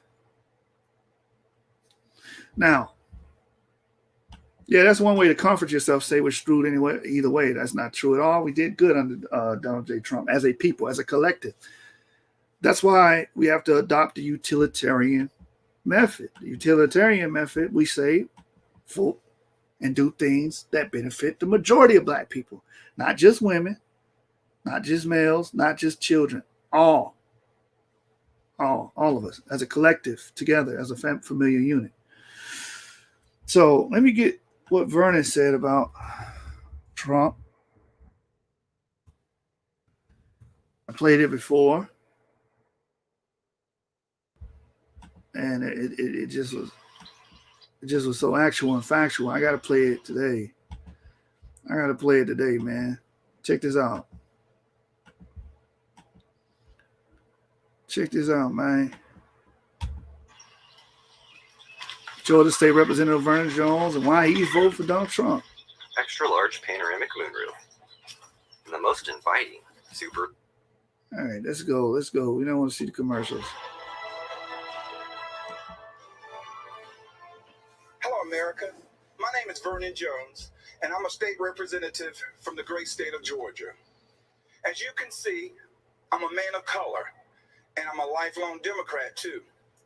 You may be wondering, why is a lifelong Democrat speaking at the Republican National Convention? And that's a fair question, and here's your answer. The Democratic Party does not want Black people to leave their mental plantation. We've been forced to be there for decades and generations. But I have news for Joe Biden. We are free. We are free people with free minds. And I'm part of a large and growing segment of the Black community who are independent thinkers, and we believe that Donald Trump is the president that America needs to lead us forward. This is no time for sleeping in the basement. Joe Biden has had 47 years to produce results. 47 years in politics, and you voted for him. You guys get the idiocy award of the year. But he's been all talk and no action, just like so many of the Democrats who've been making promises to the Black voters for decades. We've been their captive audience. When President Trump sought to earn the Black vote, the Democratic Party leaders went crazy. Nancy Pelosi and Chuck Schumer literally started wearing kente cloths around the U.S. Capitol, as if pandering were enough to keep us satisfied. And it has been enough to keep us satisfied. Just pander. Put a black face in there. Wear kente cloth. Hillary Clinton put a hot sauce in her bag. The hot sauce swag that she got from Beyonce. And it works. The pandering works. God damn it. We're not pragmatic at all. When are Black people going to become pragmatic? And stop pandering to emotions and, letting your emotions lend credence to people. Stop it. Let me tell you why I'm supporting our president. I grew up in the South, in Laurel Hill, North Carolina, Scotland County, the Green Pond community to be exact. My parents, Robin and Rufus Jones, built with their own hands a 4-room cinder block home with no indoor plumbing. They had very limited education, but they instilled in us a strong work ethic that drove me from those tobacco fields of North Carolina to those hallowed halls of the Georgia General Assembly. My parents taught me if I believed in God, worked hard, and treated every person fairly, there was no limit to what we could achieve. I attended North Carolina Central University, an historical Black college. For generations, HBCUs have been the incubators that develop Black scholars in math and science and religion, engineering, and that's why we shouldn't turn our back on the HBCUs. Because I know a lot of people talk down on the HBCUs, and we go to these white schools and and turn them down. And we're like, oh, let's go to Harvard. No, man, go to one of these HBCUs, show them that love. And Donald Trump got permanent funding. Thanks to Donald Trump, to HBCU. In politics, they have been important springboards for the Black success. But Democrats haven't treated them that way. When President Trump took office, he changed everything. He delivered historic funding to HBCUs, and he guaranteed it for 10 years, something that's never happened in the history of this country. That gave our HBCUs stability, the chance to grow, and produce the next generation. Something that never happened. Donald Trump did it first. He did it first, man. Like, y'all, man, when we talk about policies that benefit us, Trump fills in the boxes. He checks off the boxes. Generation of Black leaders. That's right. Donald Trump did that. He's also supported school choice to ensure that no child, no matter their race or zip code, is left behind. Every child should have access to a quality education. But education is just a The Democrats are against us having access to a quality education. They would rather us stay in our damn zip code and get locked to these failing schools. beginning. The president also built the most inclusive economy ever, with record low unemployment for African Americans and record high participation. On the Biden administration, they had record high unemployment for African Americans at 16.8% of blacks were unemployed under the Obama and Biden administration. In the workforce, he put opportunity zones in the Trump tax bill that would drive investment into our communities for decades to come. Biden, during the debate, he opposed the opportunity zones, said he'd get rid of the opportunity zones. So you don't want no investment to go to our hoods, to our communities? You don't want no investment coming to us. Oh, yeah, I forgot. The whole point is to keep us poor so they can control us. He put the interests of American workers, and especially black workers, first. That's right, Donald Trump did that. He delivered historic criminal justice reform. He ended once and for all the policy of incarceration of black people, which has decimated our communities, caused by no other than Joe Biden. And you voted for the man that did it to you. God damn. Y'all, you guys get the idiocy award of the lifetime. Like, you guys get the idiocy award of the century. Come on, man. Democrats wouldn't do it. Obama didn't want to do it. And Joe Biden and Kamala Harris definitely wouldn't do it. But Donald Trump did it. He's also working every day to make our communities safer. As a former executive of DeKalb County, Georgia, I directed one of the largest public safety departments in the Southeast. I've seen tragic shootings on both sides. Officers killing citizens and citizens killing officers in the line of duty. Police officers are our fellow citizens. They live in our country. They have families too. They live in our communities. Unfortunately, Democrats have turned their backs on our brave police officers. They call it defunding. And it's a danger to our cities, our neighborhoods, and our children. Isn't it ironic that Democrat politicians have personal security to protect them? So why don't they forego their security and replace them with social workers? Right, like they're trying to advocate for us. The reason why crime is so high because of the policing issue, man.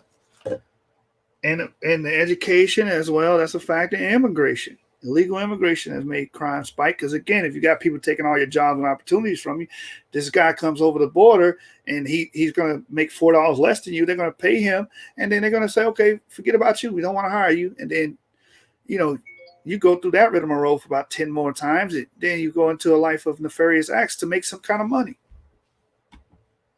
Especially since that's what they want for you and me. Our police need more funding, not less. For frequent psychological examinations, for non-lethal remote restraint technology, and for more de-escalation and use of force training. These are the common sense solutions that President Trump supports. True, sincere police reform. That's right. Donald Trump did that too. Education, jobs, safety, security. On issue after issue, and in just a single term, he destroyed these negative forces that have victimized the black community for decades. He gave us the opportunity to rise. Now, you know, when I made the public announcement of my support for President Trump, all hell broke loose. I was threatened. Right. That's what happens. You support Donald Trump? No, the media told us to hate him. The Democrats told us to hate him. So you got to hate him too because you black. And black people got to stand on the Democratic square and not move because you a damn slave and the Democrats own you. Called an embarrassment and asked to resign by my own party. Unfortunately, that's consistent with the Democratic Party and how they view independent thinking black men and women. But I'm here to tell you that black voices are becoming more woke and louder than ever. The Democratic Party has become infected Right. with a pandemic of intolerance, bigotry, Right. socialism, Right. anti-law enforcement bias, Right. and a dangerous tolerance for people who attack others. Let me say this real quick. Anti-law is stupid as hell because you need police officers, you need law enforcement in your communities. If you dial that back and you say, okay, we're gonna stop patrolling these areas. Like if you stop patrolling Oak Cliff, what's gonna happen? The criminals are gonna overrun Oak Cliff. Y'all know it, we all know it. You know what I'm saying? I speak on Dallas because I'm familiar with Dallas. We all know it, man. And then the law-abiding citizens are the ones that are going to get hurt by it. The ones that are, blue-collar workers that are just trying to mind their own business and make honest pay, they're going to get affected by it. Control their property and terrorize our own community. Antifa, Black Lives Matter. That's what this election is all about. And that's why right now, more than ever before, America needs Donald Trump in the Oval Office for another 4 years.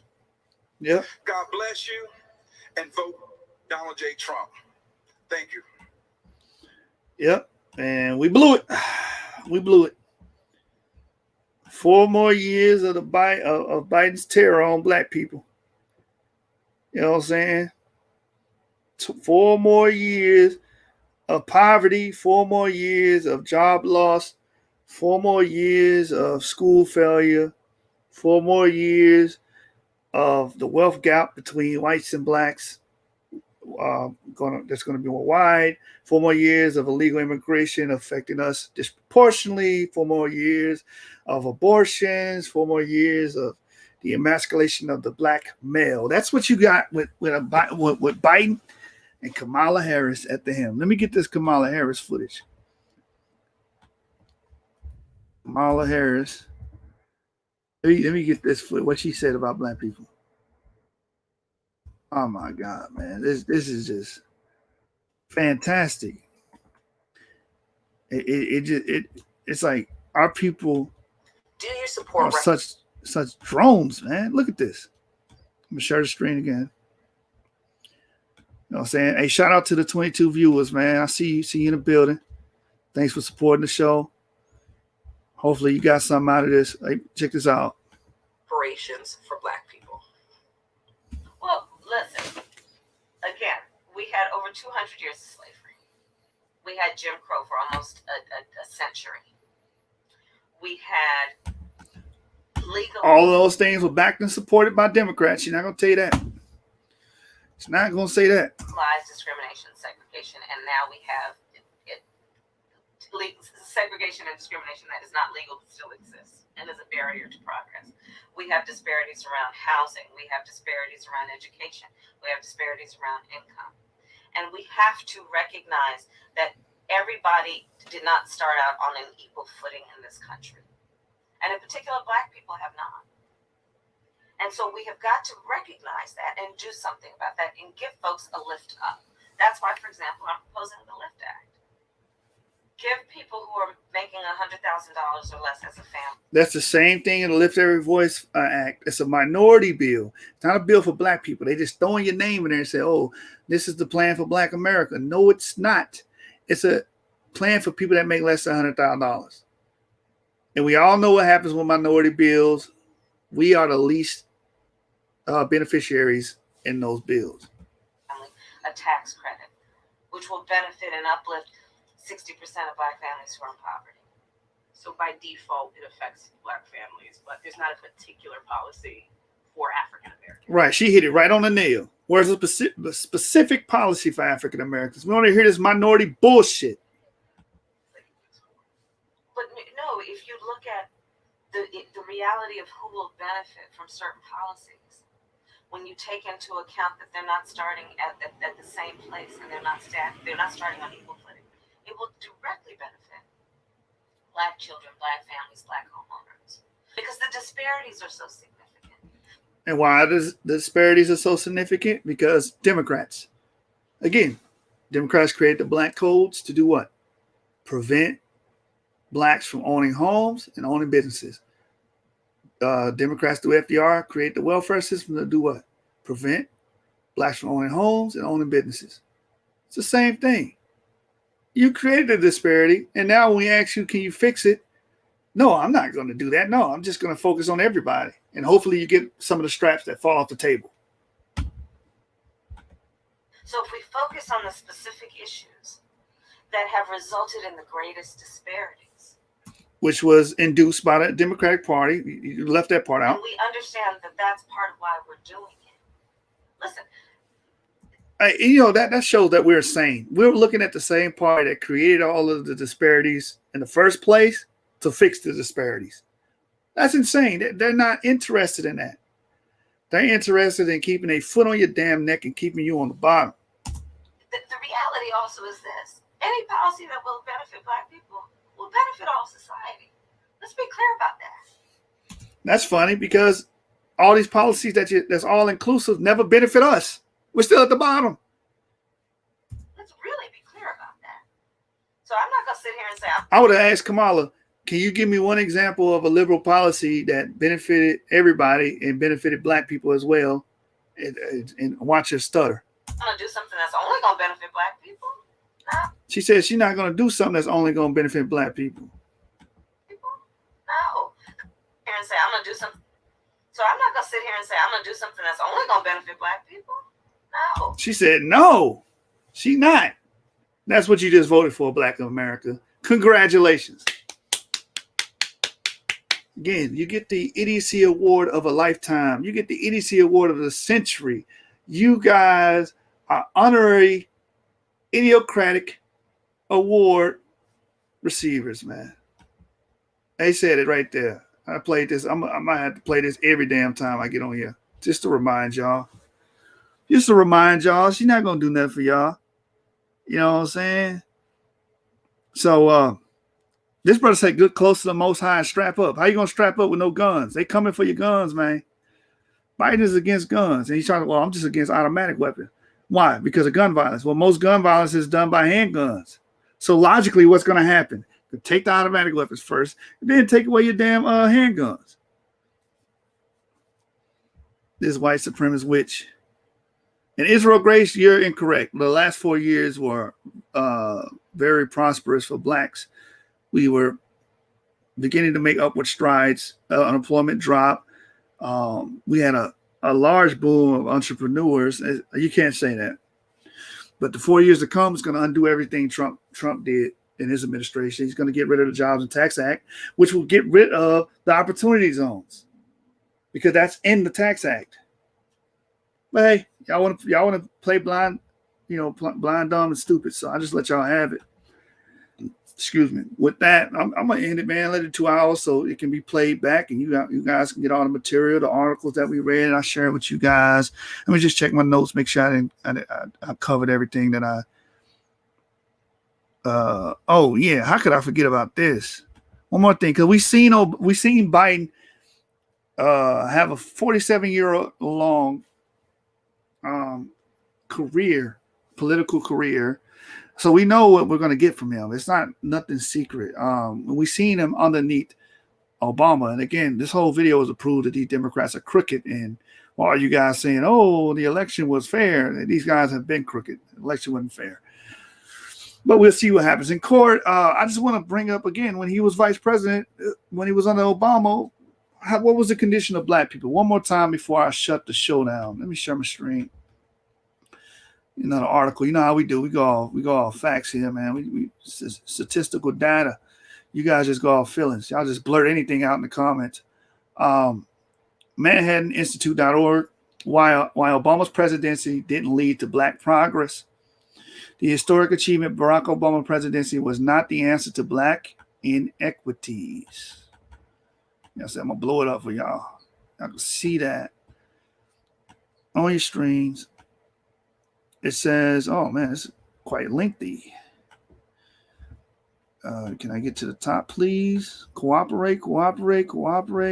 It Since the 1960s, black leaders have placed a heavy emphasis on gaining political power, and Barack Obama's presidency represented the apex of those efforts. The assumption, rarely challenged, is that black political clout must come before black social and economic advancement. But as Jason L. Riley argues in the excerpt from his new book, False Black Power, political success has not been a major factor in the rise of racial and ethnic groups from poverty to prosperity. Y'all want to know why? Been supporting the wrong party. The Vote Act of 1965 was followed by a large increases in black elected officials. In the Deep South, black office holders grew from 100 in 1964 to 4,300 in 1978. By the early 1980s, major U.S. cities with large black populations, such as Cleveland, Detroit, Chicago, Washington, and Philadelphia, had elected black mayors. Between 1970 and 2010, the number of black elected officials nationwide increased from fewer than 1,500 to more than 10,000. Yet the socioeconomic progress that was supposed to follow the wake of these political gains never materialized. During the era of growing black political influence, black as a group progressed at slower rates than whites, and the black poor actually lost ground. You know why? Because the majority of black people that are in politics are Democratic. That's why. And Democratic and liberal policies hold black people down. Welfare restrains black people. It doesn't make them grow.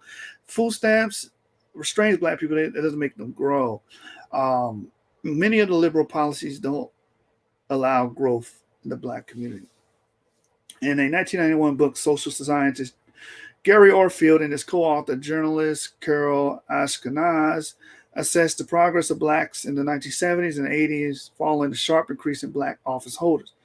The thinking then and now was that the problems of the cities were basically the result of the racism of white officials, and that many could be solved by black mayors.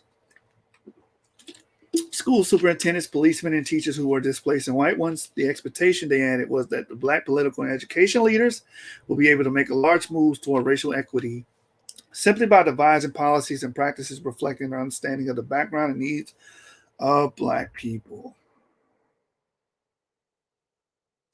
Germans, Jews, Italians, and Asians are among those who saw economic gains precede political gains in America.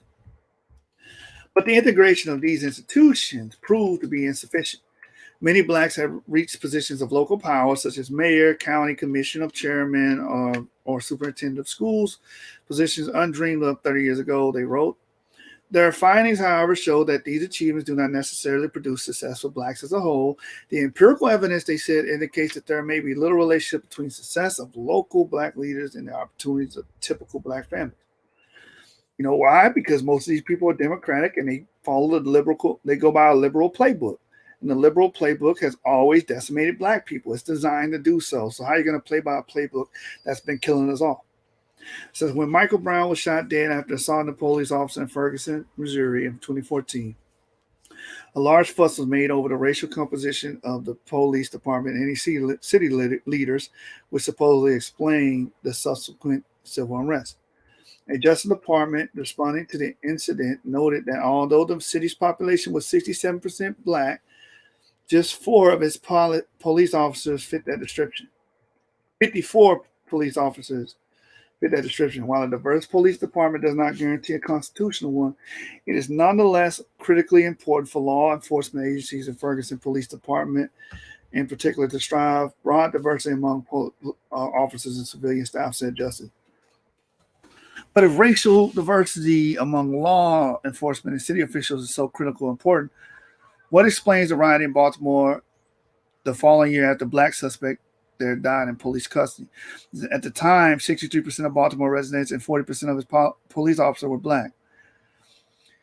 The Baltimore Police Commissioner was also black, along with the mayor and majority of the city council. Contentious relations between police and ghetto communities are driven mainly by high crime rates in those areas. Something that the political left doesn't like to acknowledge. Who's the political left? Democrats and liberals. It says the sharp rise in violent crime in our inner cities coincides with increase of black leaders in many of those very same cities, which makes it hard to argue that racist or indifferent authorities are to blame. You know what can be blamed? The political stance and party and policies, which is Democratic. What can be said at Baltimore is also true of Cleveland, Detroit, Philadelphia, Atlanta, New Orleans, and Washington, where black mayors and police chiefs and city councilmen, school superintendents have held sway for decades. Now, what's the common denominator between these cities? They're all Democratic. You notice all these Democratic places are horrible for black people to live. So in her 1995 book, Facing Up the American Dream, political scientist Jennifer Hochschild examined data from the late 1950s to the early 1990s, in an era that covers not only growing black political clout, but also the implementation of the war on poverty and 2 full decades of affirmative action policies and higher end college admissions. Hochschild reported that 1959 and 1992, poverty fell from 55% to 33% for blacks and from 18% to 12% for whites, which means that the ratio to black and white poverty has remained at 3, hardly a victory in the war on racially disproportionate poverty. The absolute numbers she added tell the same story. There are now about 4 million fewer poor white people than 30 years ago, but 686,000 more poor blacks. That's crazy. This is more of a low-income blacks lost ground to low-income whites over the same period between 1967 and 1992. Incomes for the poorest fifth of the blacks declined at more than double the rate of comparable to whites. So we've been Democratic this whole time. We've been in these cities that were ran by Democrats. Why has none of these things changed? These are the questions I want you guys to ask yourself and your friends, your family. We've been supporting this Democratic Party so much that we haven't getting any results. We have gotten worse over the years, not better. This history should have served to temper expectations for the first black president, without taking away anything from Barack Obama's historic accomplishment or the country's widespread sense of pride and the racial progress that his election symbolized. The reality is that there was little reason to believe that a black president was answer to the racial inequities of the problems of the black poor. The proliferation of black politicians in recent decades, which now includes a twice-elected black president, has done little to narrow the racial gaps in employment, income, home ownership, academic achievement, and others. So I brought this out to say this, man. Biden was under this black president, and this is what we got. Racial gaps in employment, gaps in income, low home ownership, and low academic achievement under him. So what are we going to get for 4 years under the Biden and Kamala Harris administration for the black community? What does that mean? Racial gaps in employment and in income, low home ownership, and low academic achievement. That's what you're going to get in 4 years with the Biden administration. There's no way around it. We have the statistical and empirical evidence to prove that. Most groups in America and elsewhere who have risen economically have done so with little or no political influence, and groups that have enjoyed early political success have tended to rise more slowly. Group cohesion, expressed in political pressure and bloc voting, is often regarded as axiomatically the most effective method of promoting group progress, explains the economist Thomas Sowell. And that's what we don't have. We don't have group cohesion.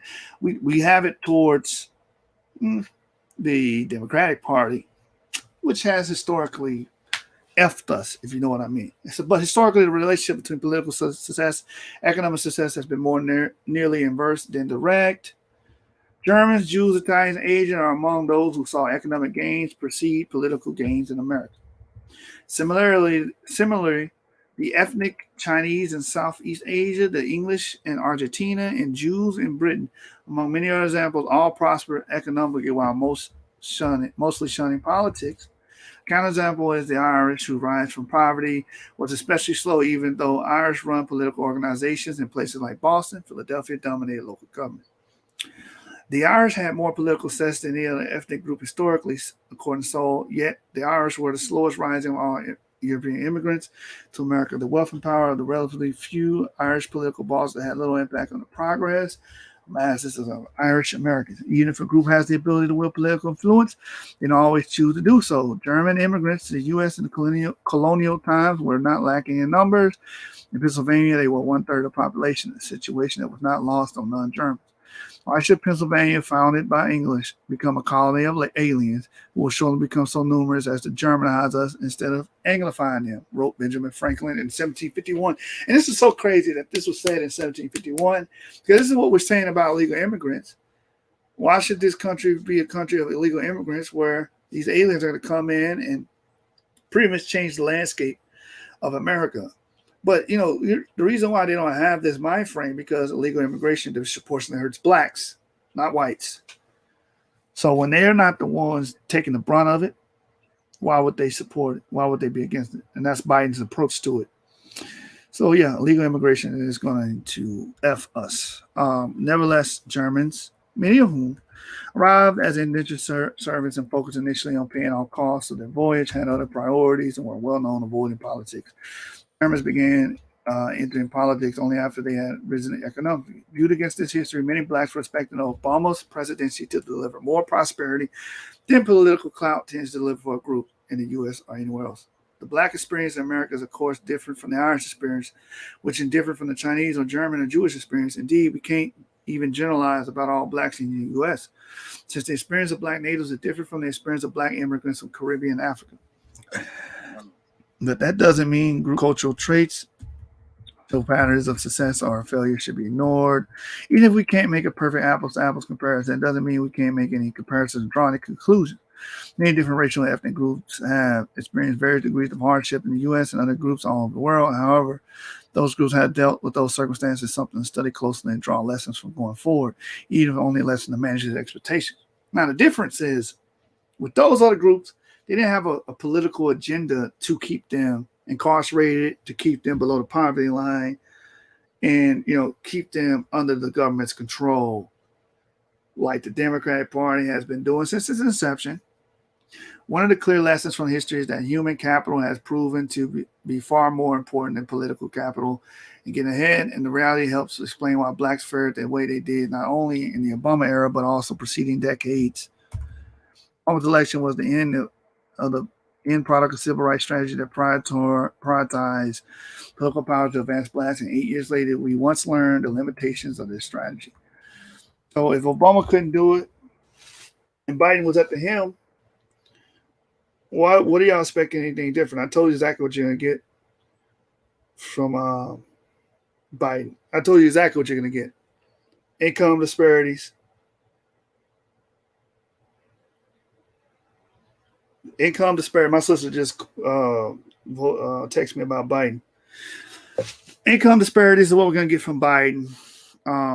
You know, low home ownership and low education achievement, all these areas we need to grow and prosper as a people. Biden's going to make sure that we suck in those areas, like the Democrats have been doing historically. Historically, man. Let me check the comments. Like I said, I didn't want to go too long. I want this thing to be rewatchable. Let me check the comments. Hey, the viewership is strong today. Israelite Princess, by that time, it will be civil war. Confiscation of guns is not just a black issue, but include all American gun carriers. How are you going to fight a civil war without guns is my question. The destruction of this country is imminent. Politics are going to lead us there regardless. It's not about what they will or won't let us have. It's coming to a matter of survival, life, and death. Circumstances, Israelite Prince also states, circumstances, not rights and equities. Current politics are tyrannical and are meant to be provocative. You can't use rational reasoning for a system that's blatantly attempting to destroy America. Yeah, that's Marxism is going to be the end of America. It's going to be Marxism. It was designed to destroy a country like America. Trump helped the 401k.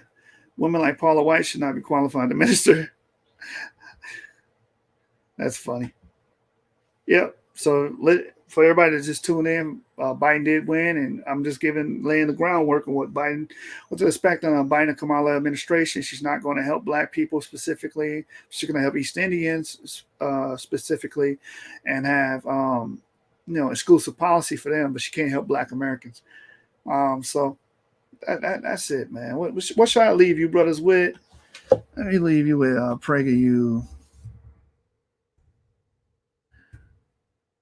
Let's just leave you with PragerU again. The Democrats have always been the crooked ones. Always. Okay, here we go. Share my stream. Hey, thanks everybody for coming out and viewing and showing love and support to the channels. No, we're hungry. You always turn out and show up. Here we go. No, we don't want to support that ad. All right, here we Every go. single day, someone of prominence on the left, a politician, a cable news host, an entertainment figure, accuses someone on the right of being a racist. Here are typical examples. MSNBC host Chris Matthews said this: "The age of Jim Crow managed to find a new habitat in the 21st century Republican Party." Comedian Seth Meyers, Which is funny because the Democratic Party is the party of Jim Crow. So it's so ironic for them to try to throw that on the Republicans. told his late-night audience that Republicans traffic in open racism. Tennessee State Representative London Lamar, a black woman, announced that the entire state of Tennessee is racist, period. This was just after she was elected in Tennessee. The left calling the right racist isn't new. It's been going on for decades. Republican presidents Richard Nixon, Ronald Reagan, George Herbert Walker Bush, his son George W. Bush, were all accused of being racist. And of course, from the left's perspective, racist is essentially Donald Trump's middle name. To call someone a racist is a very serious charge. A racist is a person who believes that one race is inherently superior or inferior to another. It's not intelligence, character, or values that determine an individual's worth. It's his or her skin color. To say that racism is foolish and stupid, not to mention evil, is to understate the case. But according to most Democrats, Republicans are that stupid and that evil. So let's examine some conservative policies to see if they are indeed racist. If they are, then the left has a valid complaint. And if they're not, then the left is lying. The long-standing conservative opposition to affirmative action is a good place to start. It was Democratic President John F. Kennedy who in 1961 first used the term affirmative action. But affirmative action in the way we think of it now wasn't implemented until 1970, during the administration of a Republican president, Richard Nixon. The theory was that... So again, like what's happening is a lot of these statements and these claims being peeled back because it's been echoed. Like the internet, the web, the social media is an echo chamber for a lot of sentiments that are untrue. You know what I'm saying? And we don't do that here on The Source, man. You gotta come bring it, man, with empirical data. Because of historical discrimination, blacks were at a competitive disadvantage to other races and ethnicities. To erase that disadvantage, standards that most blacks presumably couldn't meet had to be lowered. One can make the case that this policy had some utility when it was first put in place. But that was a long time ago. The conservative position is that blacks have repeatedly proven they can compete with anyone without the benefits of lower standards. Mm-hmm. There are countless examples of black success in every field at every level. The policy is no longer necessary. But the conservative argument goes further. Study after study shows that, in the case of college admissions, affirmative action hurts more blacks than it helps. Damn. By lowering admission standards for blacks and some other minority students, colleges set many of these students up for failure. They get placed in schools for which they are not prepared. And high black dropout rates confirm this view. How could it be otherwise? If academically unprepared white students were admitted to Ivy League schools, they too would be set up to fail. Conservatives... So again, this is striking down talking points by the left to make one side racist and one side not. Believe blacks and other minorities are every bit as capable as whites of succeeding as engineers, surgeons, policemen, businessmen, lawyers, and college students. And therefore, lowering standards for blacks is unnecessary as well as insulting. Yet for this belief, conservatives are called racist. The irony, of course, is that those who accuse conservatives of being racist believe blacks and other minorities are not as capable as whites of succeeding. You see that? That's the opinion, and this is what they opine openly, that we're not capable. And the reason why they're saying it because they put in policies in place to keep us incapable. That's the crazy thing. Welfare state, fostering the father's absence crisis amongst black people, the 94 crime bill decimating our family. I can go on and go on. The fact that they voted against the 40 acres and a mule, the fact that they restrained us with black codes from owning homes and owning land, you know what I'm saying, and owning businesses. and therefore still need affirmative action, almost a half century after it was first implemented. Right. You know why they want to keep affirmative action going? Because they know a lot of bright and brilliant blacks are failing, and they want to keep that trend going. We want them to fail. We want them to not succeed so they can stay our slaves to our political party. They are the new slave masters, man. And the plantation is the Democratic plantation. Are you a Democratic slave? Are you picking cotton on the Democratic plantation? We trying to free you, man. You know what I'm saying? This is Denmark Vesey right now. So I'm the political Denmark Vesey to try to come free these slaves. Let's look at another issue where this contrast between conservatives and those who accuse them of being racist is even more starkly drawn. Voter ID. Conservatives say America should require every voter to present an ID when voting, just as European countries do to help keep their elections honest. Are all these democracies racist? Of course not. Yet the accusers say that conservatives who support voter ID are racist. Why do they say this? Because, they argue, it's really a ruse to prevent blacks and other minorities from voting, since many of them just aren't capable of acquiring an ID. Can you get more? Wow, that's racist as hell. So we're not capable to get something as simple as a damn ID, man. This is what the left thinks about you and your people, and you support them. That's why they're able to get on national TV and say, if you don't vote for Joe Biden, you ain't black. That's why that white woman got on there and told 50 Cent, I had to remind him that he black. He can't vote for Trump. You black. More condescending than that? Let's be real. You need an ID to drive, to fly, to buy a beer, even to purchase some cold medicines. Whites can do it, but blacks can't? Tell me again who the racists are? One more example. It's conservatives who push for school choice, which would allow all parents, not just wealthy ones, to decide where their children attend school. Tuition vouchers, charter schools, these are conservative initiatives. Those on the left fight these reforms at every turn. It's the left that doesn't trust minority parents to select an appropriate school for their children.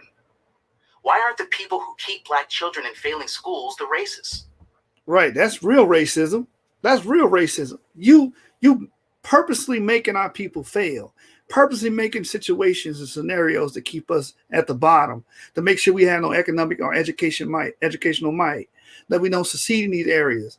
That's done by design, and it's done by the Democrats. They are the ones that are trying to keep our children in failing school systems and fighting against us for moving them out of them school systems so they can have a better chance, man. The hell wrong with y'all? And that's what you just voted for. That was on the Biden ticket. They're going to keep y'all black asses in them failing schools. That's what y'all voted for. At some point, maybe you'll start asking yourself like I did. Who's really obsessed with race, the left or the right? And whose policies really hurt blacks? Maybe it's not who you think it is. I'm Derek Green of Project 21 for Prager University. We all know who policies hurt blacks. The whole video dealt with it. It's the left. It's the Democrats. It's the liberals. And you just voted for another liberal. So congratulations. Congratulations. You got, hey, how did Jesus put it? You shall reap what you, no, he didn't say that. He said, you got your award. We was talking to the Pharisees. They shall have their reward. You know what I'm saying? You got your reward. So with that, I'm going to close this video. I appreciate everybody coming through, though. Shabbat shalom to the brothers, the followers that support the channel. Okay,